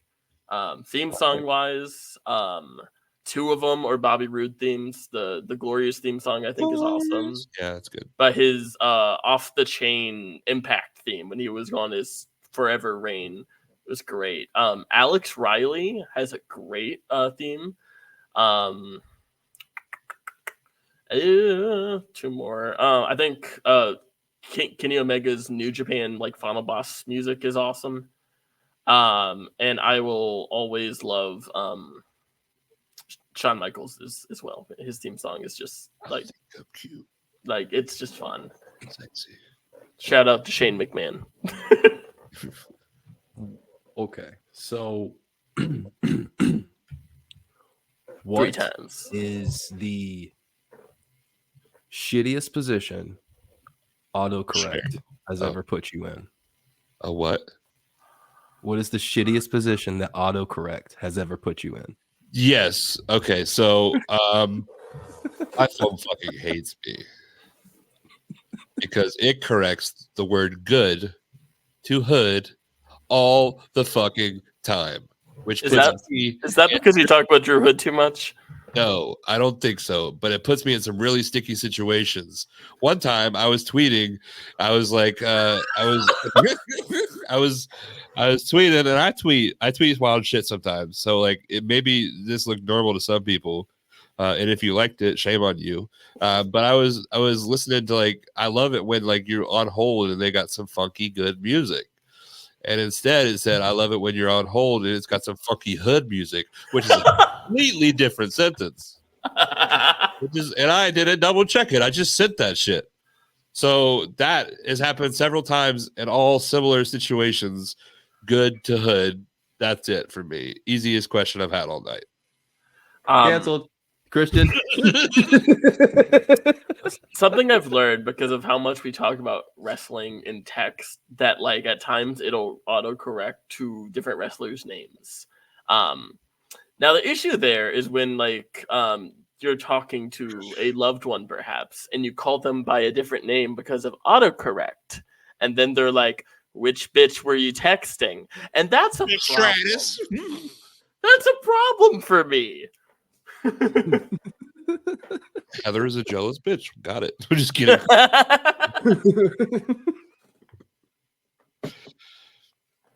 Okay. Is there any others from the fans, or did you want one from ChatGPT?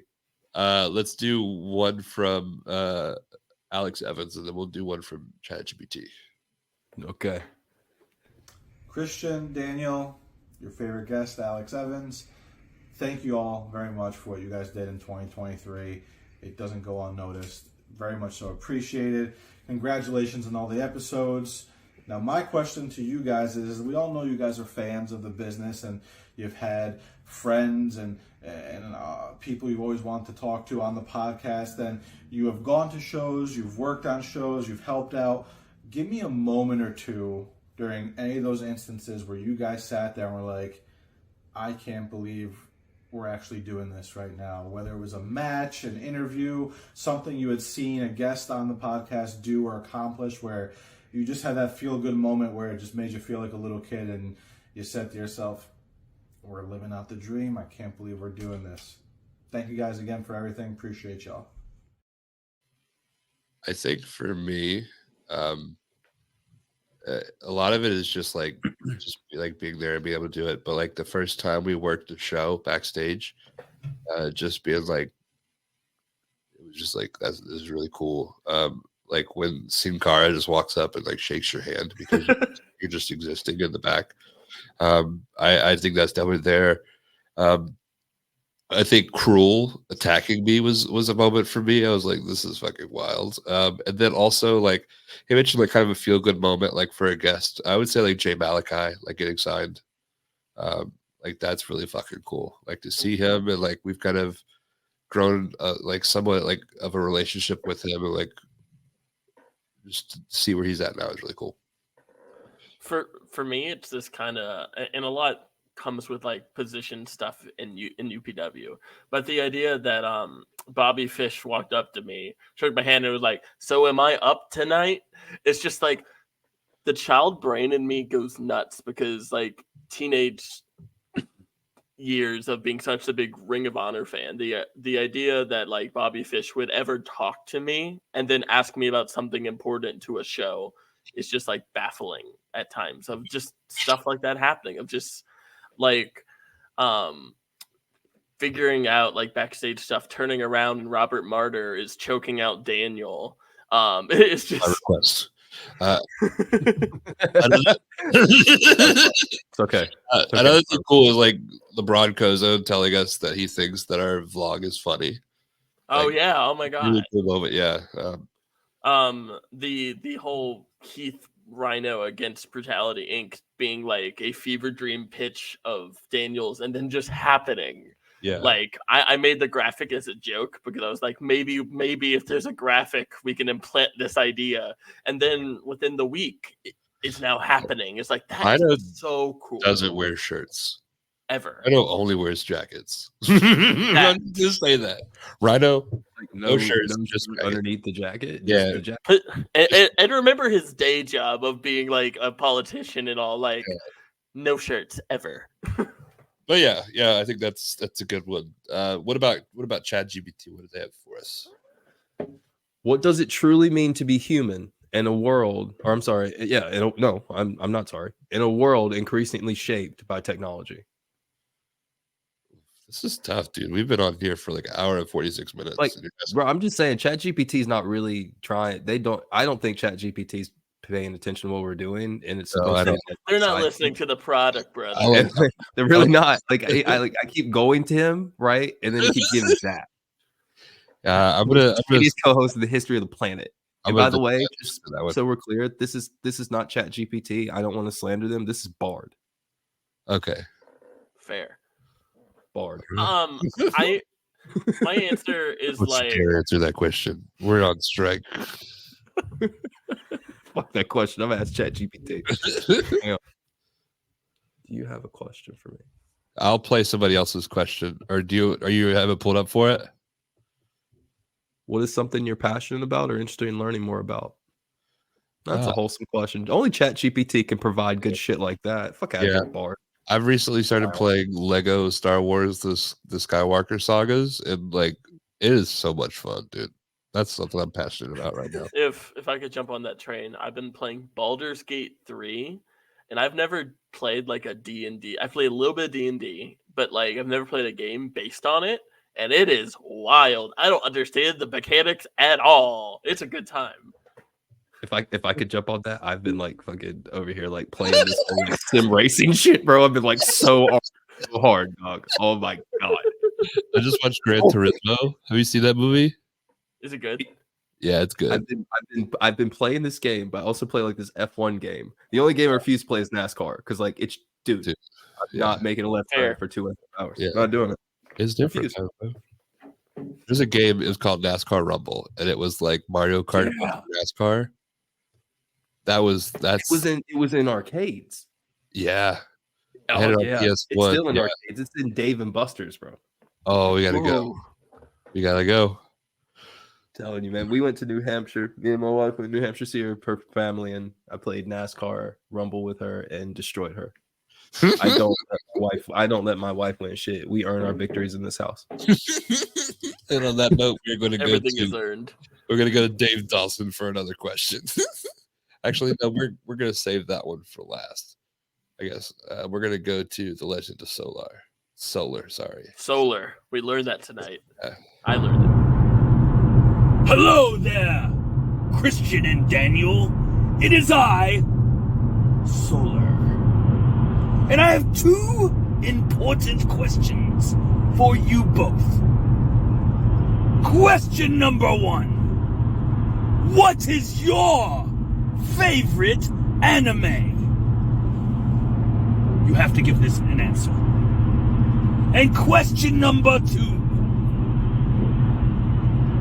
Wrestling related or not, what is your favorite video game? Huzzah! So, Bag. Christian, answer this first. Okay. First, what's my favorite anime?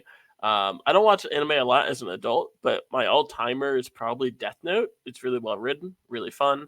Of course, like I grew up on like Dragon Ball Z and Naruto, and like I'll always come back around on that every now and then. And favorite Sorry. and favorite video game. Like my normal answer is Kingdom Hearts. Like that is like my childhood, and it brings me a lot of joy. And my secondary answer is probably The Last of Us because it's an incredible story. I like it. Anime for me, Cowboy Bebop. It's one of the few that I've seen really well done. Video game. So I'm going to answer wrestling first. And this is WWE Day of Reckoning. Back on the GameCube. I made somebody a CD on LimeWire in exchange for the game. Like it was like some like weird black market. Like they gave me a piece of paper with all the songs they wanted on it. And I gave them a CD and they gave me that game. So that one has sentimental memory for me. But I think more so for like the memories of like the Halos and the game, like the co-op shooter games where like me and my like friends would be able to play and kind of bond over. Those would probably be my favorite video games. I think I can show right now exactly why I was added to this show at all. My favorite anime is the Boondocks, and I play NBA 2K. I love NBA 2K. Does the Boondocks count? Yeah, it's definitely anime for sure. Is the newest year of 2K good? It's the first year I haven't bought in probably like 5 or 6 years. Yeah, I mean there's a playground. There's a bunch of people. Like it's always the same thing. You're just like basically paying so you don't have to update the rosters, right? But also had it on sale. I don't know when this will come out, but they had it on sale like today and yesterday, maybe tomorrow. Or you can like what you would pay for like that whole game, that $70 you'd pay, you can get that and Madden. Like boom. Oh my god. Save like $5 or $6. That's pretty awesome. good. I was pissed off with the last one that I played because they had this like now I'm on a cruise ship, but I'm also on an NBA team. How's that work? Am I taking a helicopter to every game? Why do I have to run all across the cruise ship just to get to my house and like all of this stuff? I just want a ball. I don't like how RPG gamey. I don't like the RPG element to 2K nowadays. Like that you have to go through your quests before you can play the game. I just want to get some fucking Sweet Jordans. Well, you have to talk to Ronnie after you do 3 skateboard tricks. Come on, I just want to fucking beat LeBron James, okay? Tall people, I feel like we get all the chances in the world to be great at basketball. They will like schools will literally find you in class and give you as many chances as they possibly can to let you be great at basketball. Because there's not a lot of height, at least in rural area schools in the South where I was from.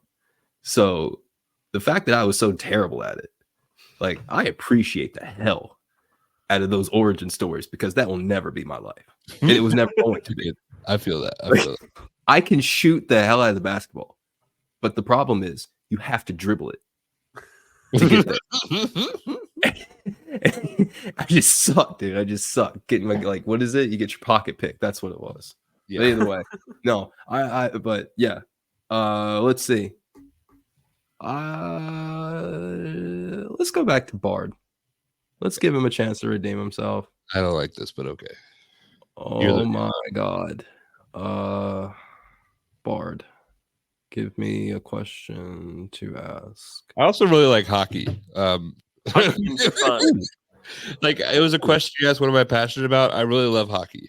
That's another one. Yeah, let's talk about the week. Well, shit. We've already damn. See there. Wait, what is the next suggestive number? 69. There's 69, and what's another suggestive number? So do we have to wait till episode 666? Is that real? 420.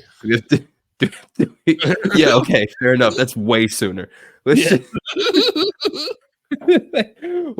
So episode 420, we'll finally talk about the Canes that I probably should have sat here and talked about the whole time, but thought against it because again, it's a wrestling podcast. By then, Daniel will just spin off into his Hurricanes podcast.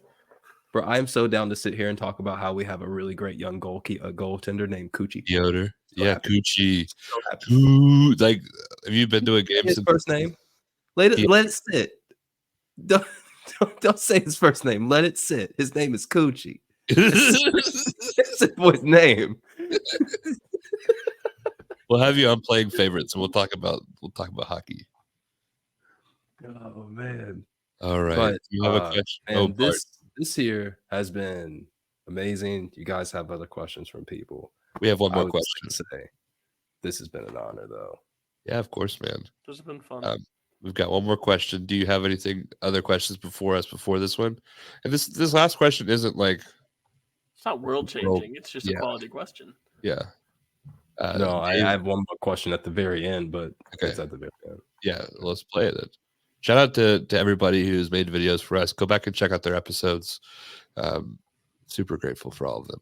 Fellas.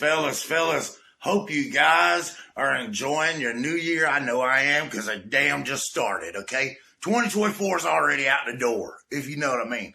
But what we're doing is celebrating 69 episodes and got some questions for you. And I think I might have one of the best. Now, me being a part of the Dawson Brothers, it's a tag team, and we love tag team wrestling. Hell, we're best friends with your boys FTR, you know? But so my question is a tag team question.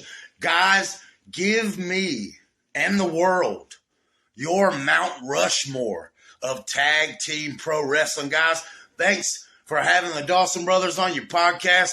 Hope you have a great 2024 and lots of success and lots of big old names on there to put your boys over. But Merry Christmas, Happy Holidays, Happy New Year, Happy Kwanzaa, Happy Easter, all that crazy crap. And here's to you, boys.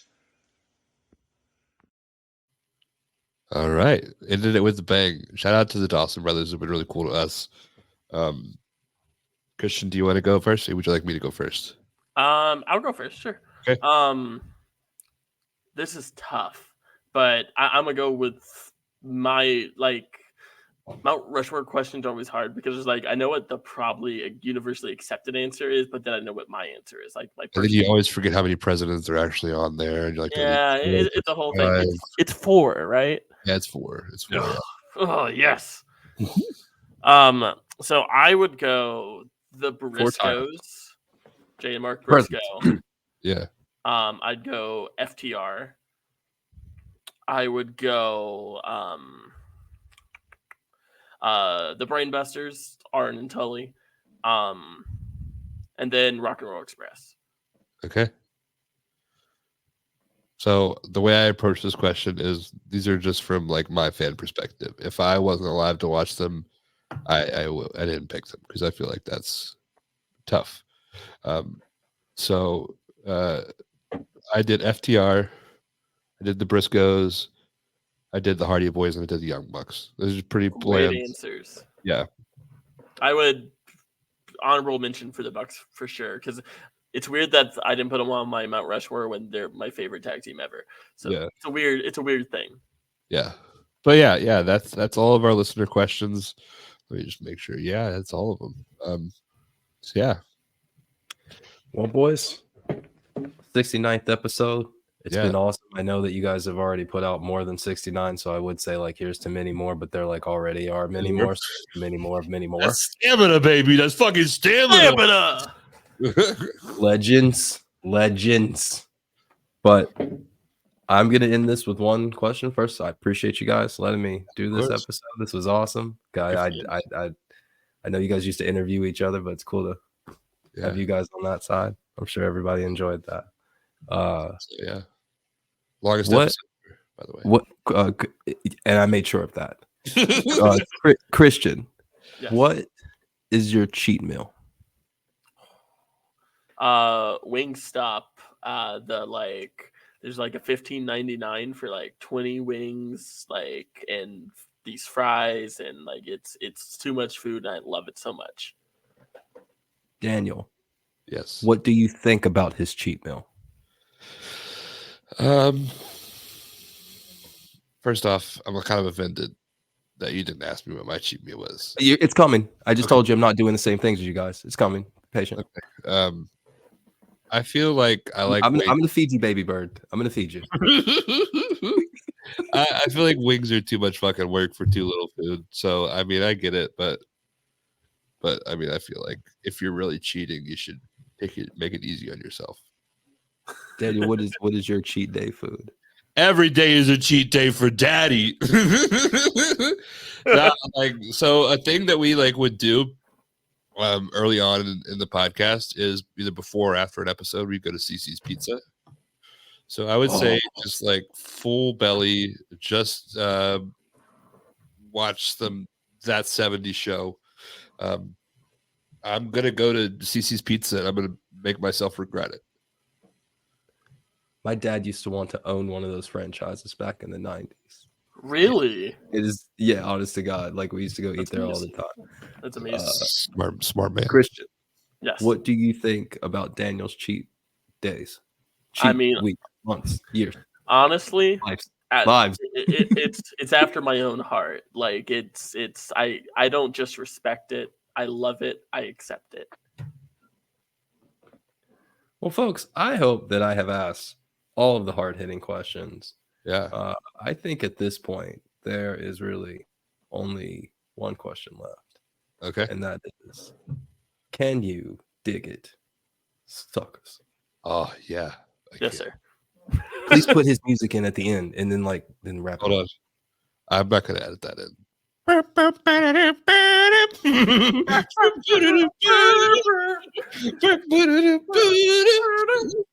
I've been watching a lot of like 2006 pay-per-views, like King Booker era. So I want that to end it though. I wanted what we just did to be it. Yes. Okay. Yes. Let's just say they're stupidly. Just end on that. Because that is really us, dude. We are absolute morons, and that is really that is us. Yeah. That's good. I like that a lot. Can we give you critiques? Me critiques? Yeah. God, yeah. So you didn't ask us where you can find us on social media. You didn't ask us if there's anything we'd like to plug. It's at the bottom. Yeah. For the social media, I did not ask if you wanted to plug anything. Now we're 2 hours in. There's nobody listening right now. There's nobody listening. Mark James has been asleep for an hour. Sometimes I operate in a world where I just imagine that this podcast only exists for Mark James. And he's the only listener that we have. And it kind of makes it fun. And honestly, it thrives put your that plugs way. in the info. Oh, I don't have any plugs. Just listen to this podcast. This is the brand. We have nothing else. All right. Well, I would like to plug plugs. Hair plugs. Do you have something that you want for years? You have something that you'd like to say as before we sign off? I think moving forward, this will probably be the medium in which I will pursue wrestling. Right here. Maybe. But for the foreseeable future, I love being married. I don't think I anticipated loving it as much as I did. And I like being at home. I like spending time with my wife, my dogs, my life. I like racing. I like doing things and it feels disingenuous to the people, like you say, that are putting their lives on the line and doing things like that to like be half-assed into something when someone's literally flying from upwards of 20 feet with their full commitment. So that's really where I am with it. But I definitely would like to thank you guys for having me on here. I would love to thank Firestar Professional Wrestling, my home, and the place that gave me a start and an end and everything in between. Like, they helped me accomplish some dream I didn't even really know I had for a time, and it was really fun. And I love Cozone for that. And I miss Jay. And it was fun to get to know him. It's fun to watch all of them grow up. Jay was not even legal when I started working there, which is weird because he's like actually a grown man with like grown man money. Yeah. And so that's pretty wild. You know, Manny was black trunks. Now Manny's like Manny's got it down now. He's figuring it out. Yeah. Jackson's an athletic freak now. Jackson's Amir's got 2 belts. Amir's got 2 belts and no competition in Firestar because she just keeps beating everybody's ass. So I mean, like, it's everybody's coming up there, and I think that it's a really good time for people to pay attention to Firestar, and I also think it's a really good time for other people to start to be involved with Firestar. I don't believe that I don't believe in tyrants. I believe in cycles. So with that said, I love you all. If you appreciated what I did, thank you. If you didn't, thank you. It's all good either way. It's all love. We like what I did, great. I'll continue to do that. If you didn't, that sucks. I'm going to continue to do that. Yeah. So until next time, we'll see you later. And happy 69th episode. And thank you. I'll be watching every single one beyond whatever number we're on right now when this comes out. Yeah, this will be 69, and then after that it's 74. We've got some bangers coming up. I just stay tuned. We've got some cool stuff coming up. Sky's the limit for all of us. You are an honorary member of Good Guy Bad Pants, so you always have a home here. Thank you so much for this. I've really enjoyed it. Christian, any words from you? Oh my god, this has been so much fun. I think I'm gonna fucking put this out. I'm gonna edit this as soon as we get done and put it out tomorrow. Honestly. Yeah. Shout out Harvard Kennedy School for taking 33-year-olds. Fucking dope. Are you going to Harvard, motherfucker? Online, bro. But bro, you're going to fucking Harvard? Yeah, bro. Yeah. Shout out to y'all, man. Dude, if you're taking chances on people, bro. If I was going to Harvard, dude, I would be like, "Hey guys, my name's Daniel. I'm going to Harvard." Welcome. Yeah, I would blast it everywhere. Everywhere. It'd be my personality. Anybody ever heard from me? Oh, I do have one question I do want to ask before we end the show. And for somebody who has sat next to somebody who has done this position a lot, what are your thoughts on this performance? Okay, fuck you. Fuck you. Horse you rode in on. I hope it gets foot cramps. What did you think about that?